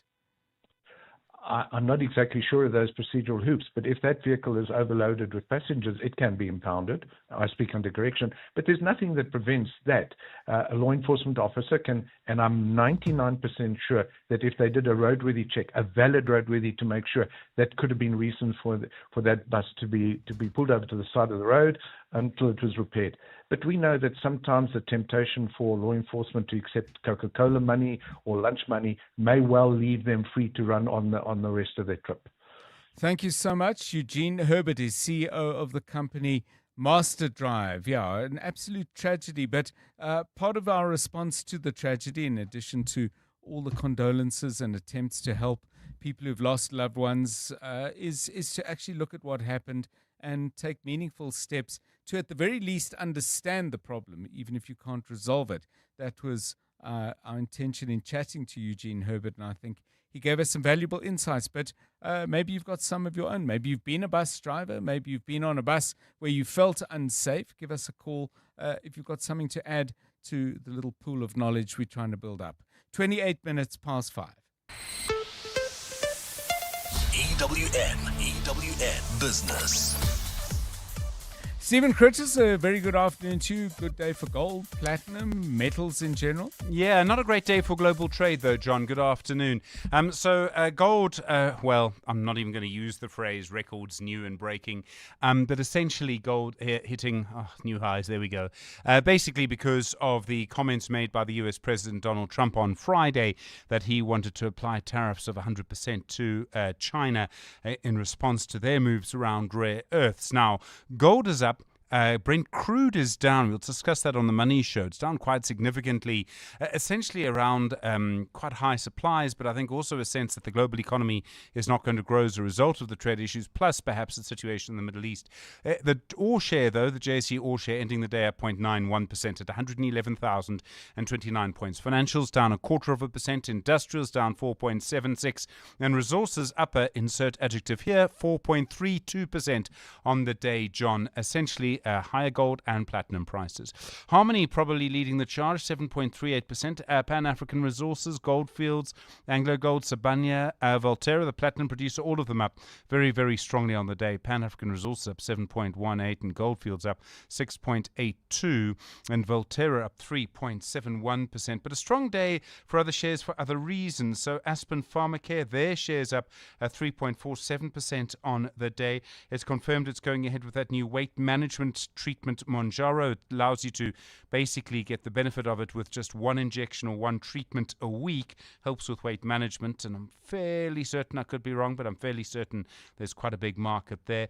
Boxer, though, down despite a strong update. Their turnover up 13.9% in the 6 months to the end of August. Like-for-like sales growth up 5.3%. And then the property company Kelgro confirming its gross profit margin still just under 30%. Headline earnings per share down slightly for the 6 months to the end of August. They've been able to reduce the number of empty properties. And they're also seeing strong demand for their memorial parks segment, and also talking of a big estate, or a big sort of almost a small town, John, between Midrand and Sandton. You think it's crowded now? You think the traffic's now? Just you wait and see, I'm afraid. The power is down 2.25. Process down 1.62. Naspers down 1.5 as well. And Woolies down 1.29% on the day. So the US President Donald Trump tweeting over the weekend or on Truth Social saying, don't worry about China, it'll all be fine. That's helping US markets recover, but not nearly what they lost on Friday. The Dow Jones up 1.12. The Nasdaq up 1.69. The S&P 500 up 1.25. Bear in mind the Nasdaq was down 3.5% on Friday night. The gold price is at $4,000, still getting used to saying that, $4,096.49 an ounce. Platinum, $1,664.78. Brent crude, $63.57. The rand to the dollar, 17.30 to the euro, 19.20, call it 20 actually, and to the British pound, 23.06. On the Money Show tonight, we'll talk more about global trade. We'll talk about Lucky Montana and his astonishing diatribe against SARS. I realize he feels aggrieved. But to say he's going to sue Edward Kieswetter personally for 50 million rand, I could be wrong, but I think SARS lawyers are better than Lucky Montana's. I mean, we'll find out, but quite an astonishing thing to say. We'll talk about that on The Money Show. We'll speak to the CEO at Boxer and also talk about the Economics Prize, the Nobel Prize for Economics, John, which went to a trio of economists who had been looking at creative destruction, which is essentially what capitalism does. It breaks the coal power model like for Uber, Airbnb, yes, that kind of thing. Well, that kind of thing, and how it drives markets forward. There is a cost, of course. That's why it's called destruction. But they looked at the economics of creative destruction. It's fascinating, actually, and a strong body of thought that is what drives progress. All of that to come on The Money Show. Stephen Grotus, EWN Business. Thanks, Stephen. 28 minutes to 6. The latest news now with Mbali Dlamini. Good afternoon again. Thanks, John. Good afternoon. Evidence leaders at the Madlanga Commission of Inquiry are requesting that in-camera hearings take place for the rest of the week. In an application, they argue that a temporary closed session will allow the Commission to receive vital evidence without jeopardizing parallel criminal proceedings. The evidence leaders allude to the next witness as someone who formed part of the Gauteng counterintelligence operations team and was instrumental in the arrests of Vusimuzi Kat Matlala as well as Gatiso KT Molefe. Oren Singh reports. In their application, the Madlanga Commission evidence leaders claim that certain evidence presented by the next witness will refer to internal operational strategies used by SAPS and the disclosure of investigative techniques such as intelligence gathering, surveillance methods, or analytical tools, which would risk revealing how SAPS detects and disrupts criminal activity. They claim that by revealing these techniques, they would equip criminal networks with the knowledge needed to evade law enforcement scrutiny. It further notes that some of the evidence relies on information provided by confidential informants and sources whose identities must remain secret. The evidence leaders are requesting that testimony be conducted in a closed session for the rest of the week and in a partially closed session with only the voice of the witness to be granted for 2 days next week.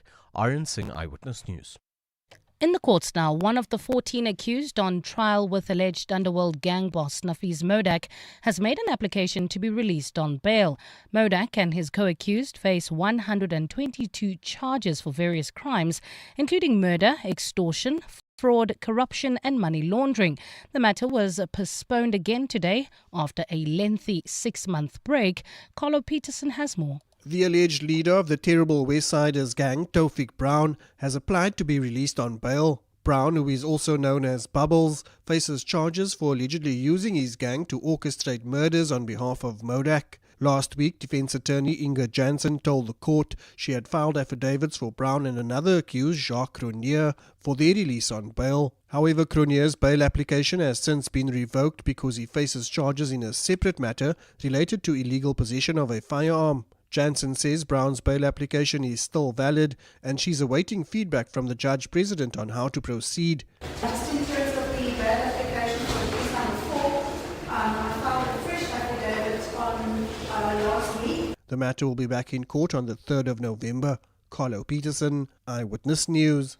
And the death toll from flooding in central and eastern Mexico has risen to at least 64, with another 65 people still missing.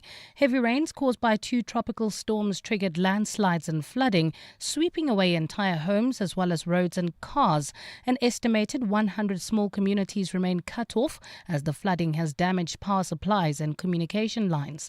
The military has been mobilized to help with rescue operations and aid distributions. The president has now travelled to some of the affected states and says government will begin a census amongst the affected residents. A partly cloudy Tuesday expected in Gauteng tomorrow. Lows of between 12 and 17 degrees and highs of between 28 and 31. Calvin, Alex area heading towards Germiston, you can still expect about a 20-minute delay. N3 southbound between the Batlu interchange and London Road. That's due to ongoing roadworks. In Marlborough, also traffic heavily backed up on Marlborough Drive between the M1 and the N3. Linksfield travelling through Bedfordview, traffic pressure. N3 south between Linksfield Road and Van Buren. The top story in EWN, evidence leaders at the Madlanga Commission of Inquiry are requesting that in-camera hearings take place for the rest of the week.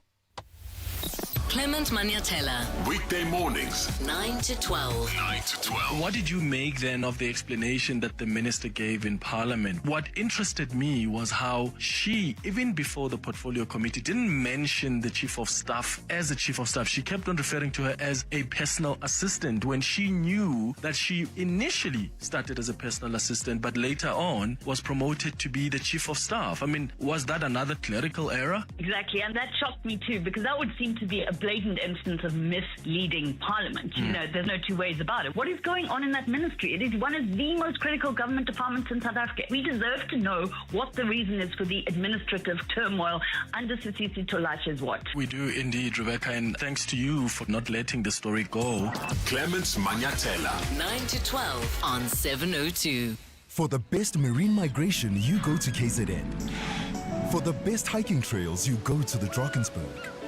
For the best flower show, you go to Namakwaland. And for the best in investments, go to Nedbank. Earn up to 10.47% interest with a Nedbank Electronic Optimum Plus account.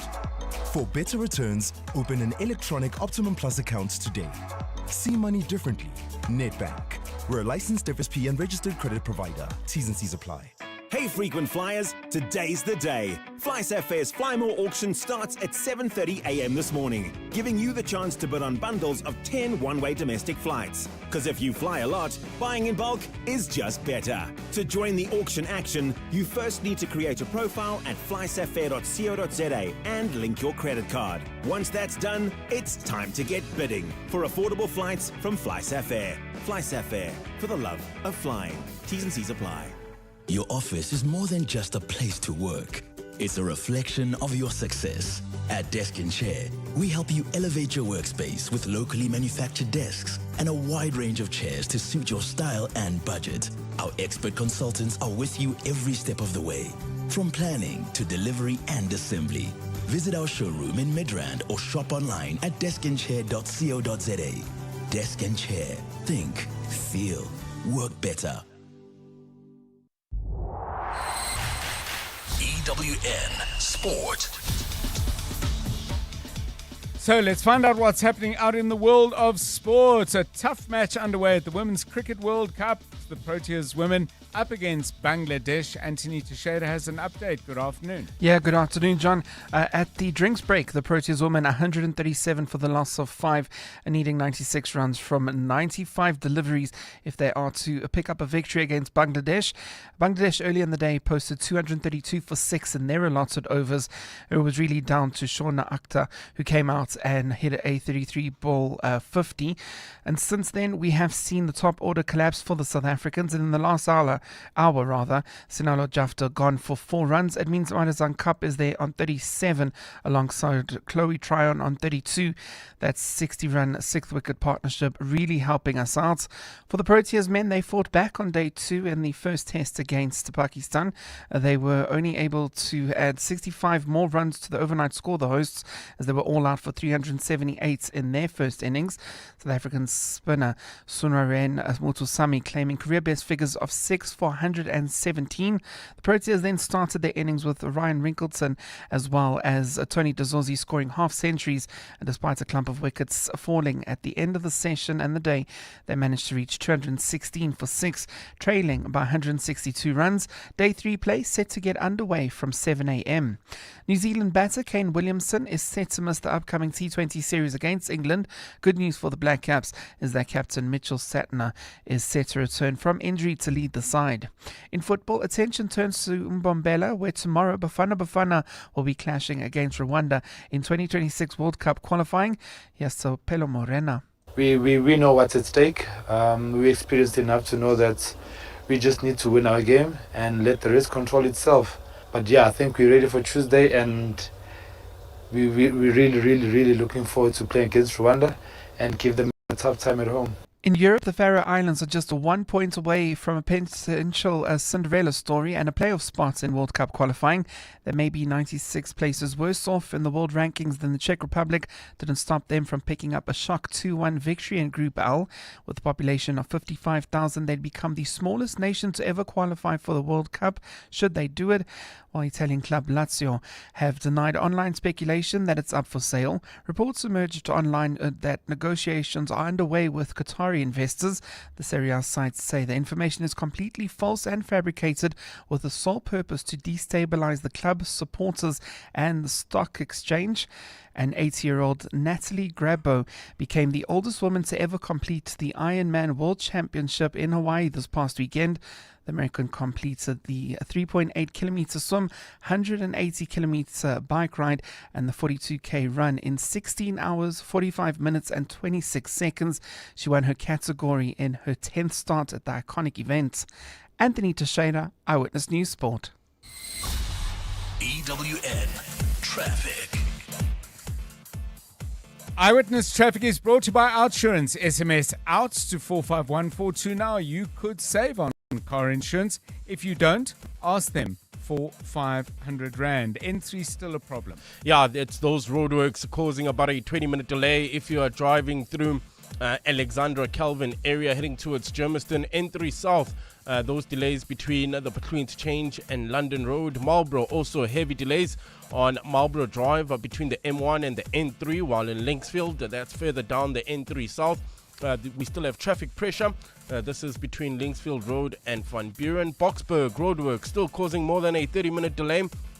That's if you're heading towards Brakpan on the N17 eastbound between Rondebolt and Carnival City. In Soweto, Protea Lane, traffic heavily backed up on the N12 westbound. This is between the R554 Abu Bakr Drive and the R558, while in the city of Tshwane, Irene, expect some delays approaching the intersection of Nalmepius Drive and Main Road. And finally, if you're leaving the Pretoria CBD, traffic also heavily congested on Eskiam Pahlele between Vormhagen and the R80. If you come across any other traffic issues, please WhatsApp us on 072 702 1702. There's more EWN on air, online, and on the EWN app. The Outsurance pointsmen know that every car on the road carries a story. There's a car with a shift worker making his way home and daydreaming about his next career move, his next chapter. The Outsurance pointsmen know it's not just a car in traffic, it's a possible light bulb moment that could change someone's life. Every story is different and every story matters. That's why the Outsurance pointsmen have been doing what they do since 2005 in proud partnership with 702. Outsurance is a licensed insurer and FSP. 702. WhatsApp John on 072 702 1702. Afternoon, John. Alex from Pretoria here. So what's happening with most of these bus companies is that, especially the non-South African ones, is that they actually trade certificates, those licenses. So they actually trade with each other as soon as they are about to cross the border, so that it looks legal in South Africa. However, they're not. No road with the buses there. How's John? Kiki Menzi here from Fourways. So I had the very rare pleasure of traveling on a bus from East London to Midrand. So this is something that I haven't done since my university years. Okay, in any case, as soon as we got to Park Station, obviously people got off, but to my surprise, more people got on the bus. So essentially, there were people standing on a long distance bus. It's one of the popular long distance bus companies in South Africa. So I was actually quite surprised that this happens domestically, if I can call it that. But yeah, sincere condolences to the 42 individuals that passed away, and great show as always. Yeah, thank you. I mean, I'd be interested to know when more passengers got on, did a new driver get on, or was there a change of driver? A lot of you, by the way, are focusing on the technology that is available to make all of this a lot safer. Gwen says, I joined a Europe tour last year and the bus driver had to take regular breaks, and he showed us a system that notifies the bus company and also gave notification to stop overnight. In South Africa, we should also have those controls now. I believe in South Africa, some bus companies do, some truck driving operations have them as well, and that there are ways of making this a whole lot safer. This from Rolf. Bus and truck safety overseas have implemented advanced technology, biometrics, alcohol breathalyzer connected to the truck or bus's ignition. Blow, and it only unlocks if zero alcohol is detected. And then we're getting some voice notes, rather text messages from Ernest, who says, regarding the bus issue, mostly from foreign countries, it's a total mess. They even put extra seats in the form of empty paint buckets for passengers to sit on. When passing law enforcers, they just get bribes, then off they go. They're good at talking on the radio, like if they do the right things while they are not. Yeah, this is a tragedy and a preventable one, I would think. Yes, there are always going to be accidents, but if there are breaches of law and morality that led to this being as bad as it has been, then I think we need to dig a little bit deeper, and we'll keep doing that as best we can. 13 minutes to 6. You're with John Perlman on 702. Let's walk the talk. We were chatting a little bit earlier about music, and the idea came up, I think it was from Kabazela, who said, is there do people have songs that they listen to every day? Or, maybe a couple of times a week. But we thought we'd set the bar high and say, do you have a song that you listen to every day or think about every day if you don't actually play it? Maybe you hum it or even sing it. However well you can sing doesn't really matter. But I'm keen to know, is there a song where you that you would play almost every day or consider that? Now, Refuwe Letsua has just stepped in because is this really a song that you actually play every single day? Good afternoon, John, and to the rest of the 702 family. So there's a song, well, I've got a playlist, but I think a song that stood out for me today was Jessie J's Masterpiece.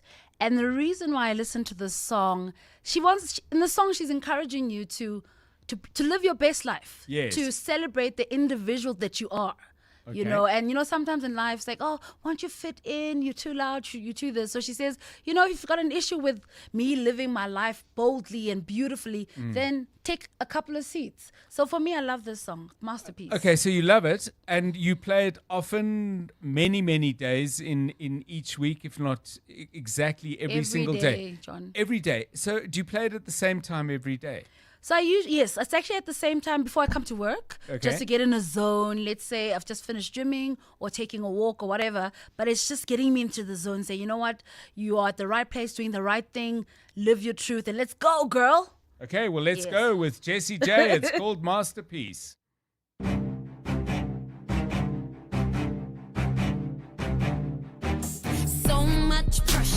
Why it's so loud? If you don't like my sound, you can turn it down. I got a road, and I walk it alone.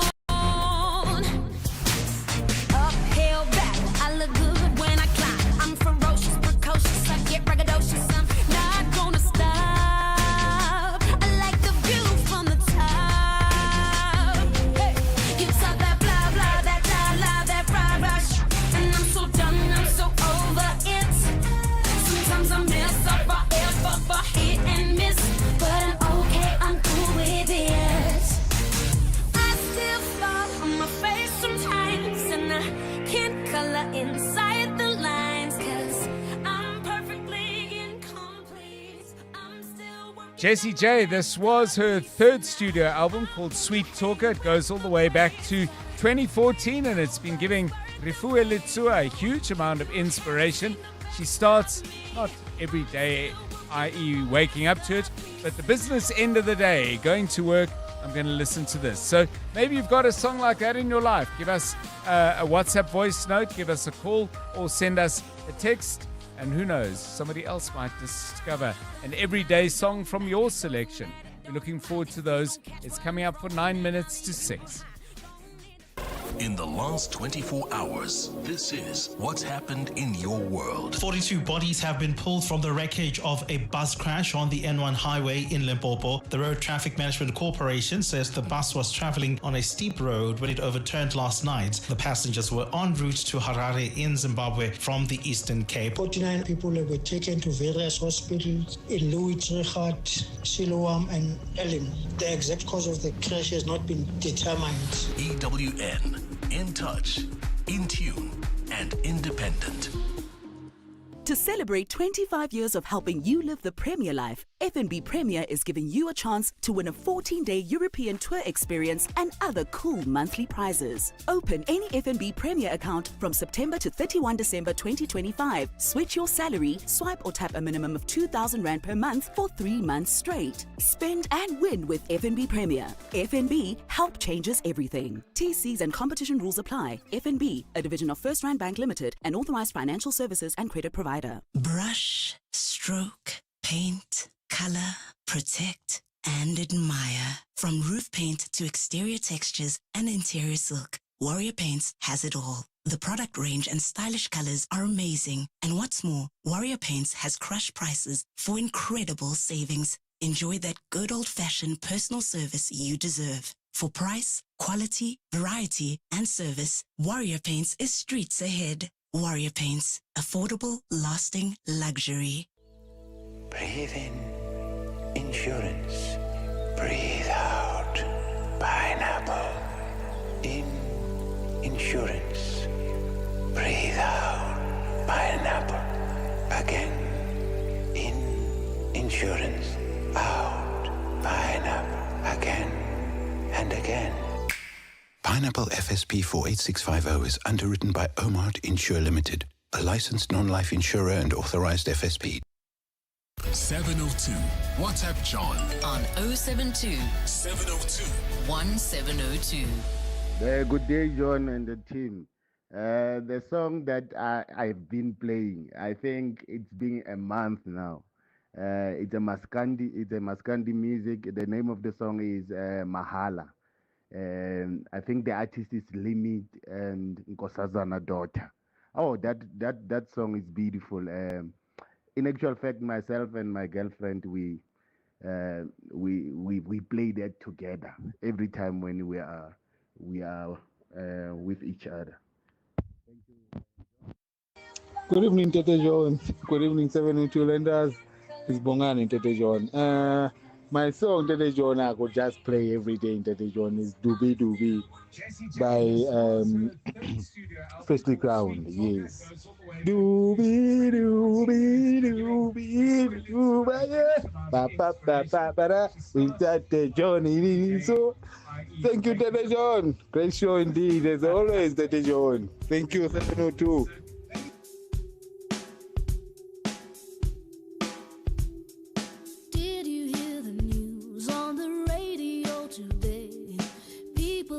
Agreed to give their love away. I can't wait to be there.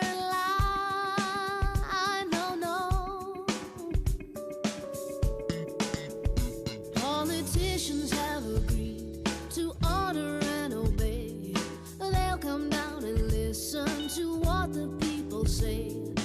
I can't wait to be there in line. No, no. Whoa.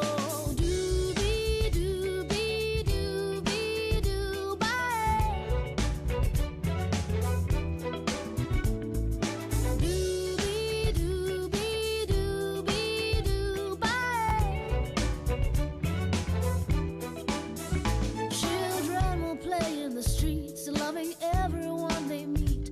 Open hearts will be the rhythm of the day. Neighbors will greet each other. Sisters and the brothers, even enemies will come to be friends. Dooby-doo. Freshly ground. Solani Mahola has the most fabulous voice. I can see why people would want to play that every day, and the message wonderful as well.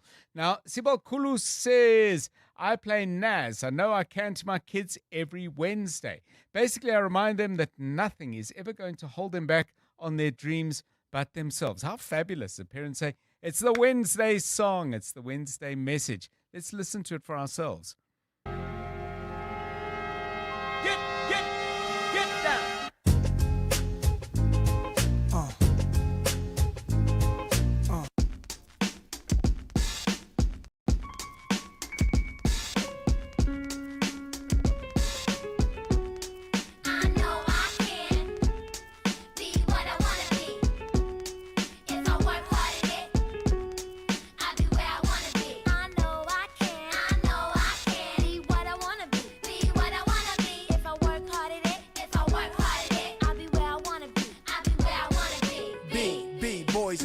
Listen up, you can be anything in the world, and God we trust. An architect, doctor, maybe an actress, but nothing comes easy, it takes much practice. Like, I met a woman who's becoming a star. She was very beautiful, leaving people in awe. Singing songs, Lena Horne, but the younger version hung with the wrong person, got her strung on that. Sniffing up drugs, all in her nose. Could have died so young, now looks ugly and old. No fun, cause now when she reaches for hugs, people hold their breath, cause she smells of corrosion and death. Watch the company you keep and the crowd you bring, cause they came to do drugs and you came to sing. So if you're gonna be the best, I'ma tell you how. Put your hand in the air and take the vow. I know I can, be what I wanna be. Naz, also known as the Wednesday song. Well, it is now. Floyd says, I play Joan Omar Trading's Willow at least 3 times a week on my way back from, I assume, work. Keeps me calm after a hectic day's work. Yeah. This one from Josh. No, from Tapelo, I beg your pardon. Louis Armstrong's Wonderful World. I listen to that song every day. What a glorious song. Calvin, Heal the World. Michael Jackson. I listen whenever it's something we need in the world from today. Quite right. Calvin sentiments. Let's hear what a couple of you have to say. Not yet. We haven't quite got the songs lined up. Let me see a few more of your voice notes. This one, I don't know the song, from Rafea, who says, I listen to Labor by Paris Paloma. It's really not, I mean, when we spoke about this earlier, I wondered if people would have a daily song, and I wasn't entirely sure if that would be a thing, but clearly it is. John, Sean from Springs. Power song I love is Hell's Bells by AC/DC. You can't go wrong with that song. It'll pump you up any time of the day. Have a good one, bud. Hi dear, this is Benny from Santin. My everyday song is Standing on the Top by Rick James. It tells me the message of that song is while you're on the top, people will always sing your praises. But when you are down, you wouldn't find anybody around. It's an energizer for my day. That's my tonic to start my day. Thank you, Benny Santin.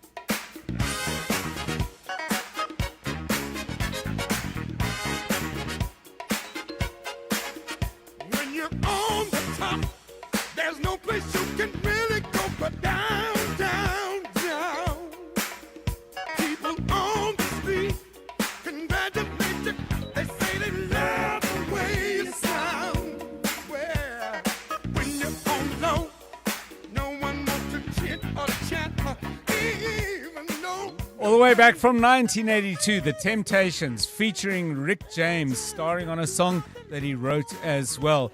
That brings us to the end of today's show. Hope you've enjoyed being with us on 702 Drive on this Monday in October. The Money Show is next. From all of us, me, John Perlman, and the team, good night. And now, The Money Show. With Stephen Grootes, live on 92.7 and 106 FM. Streaming on the Prime Media Plus app. And DSTV channel 856. The Money Show with Stephen Grootes is brought to you by ABSA CIB, proud sponsor of the ABSA Africa Financial Markets Index 2025. Good evening on your Money Show tonight. As lucky Montana threatens SARS and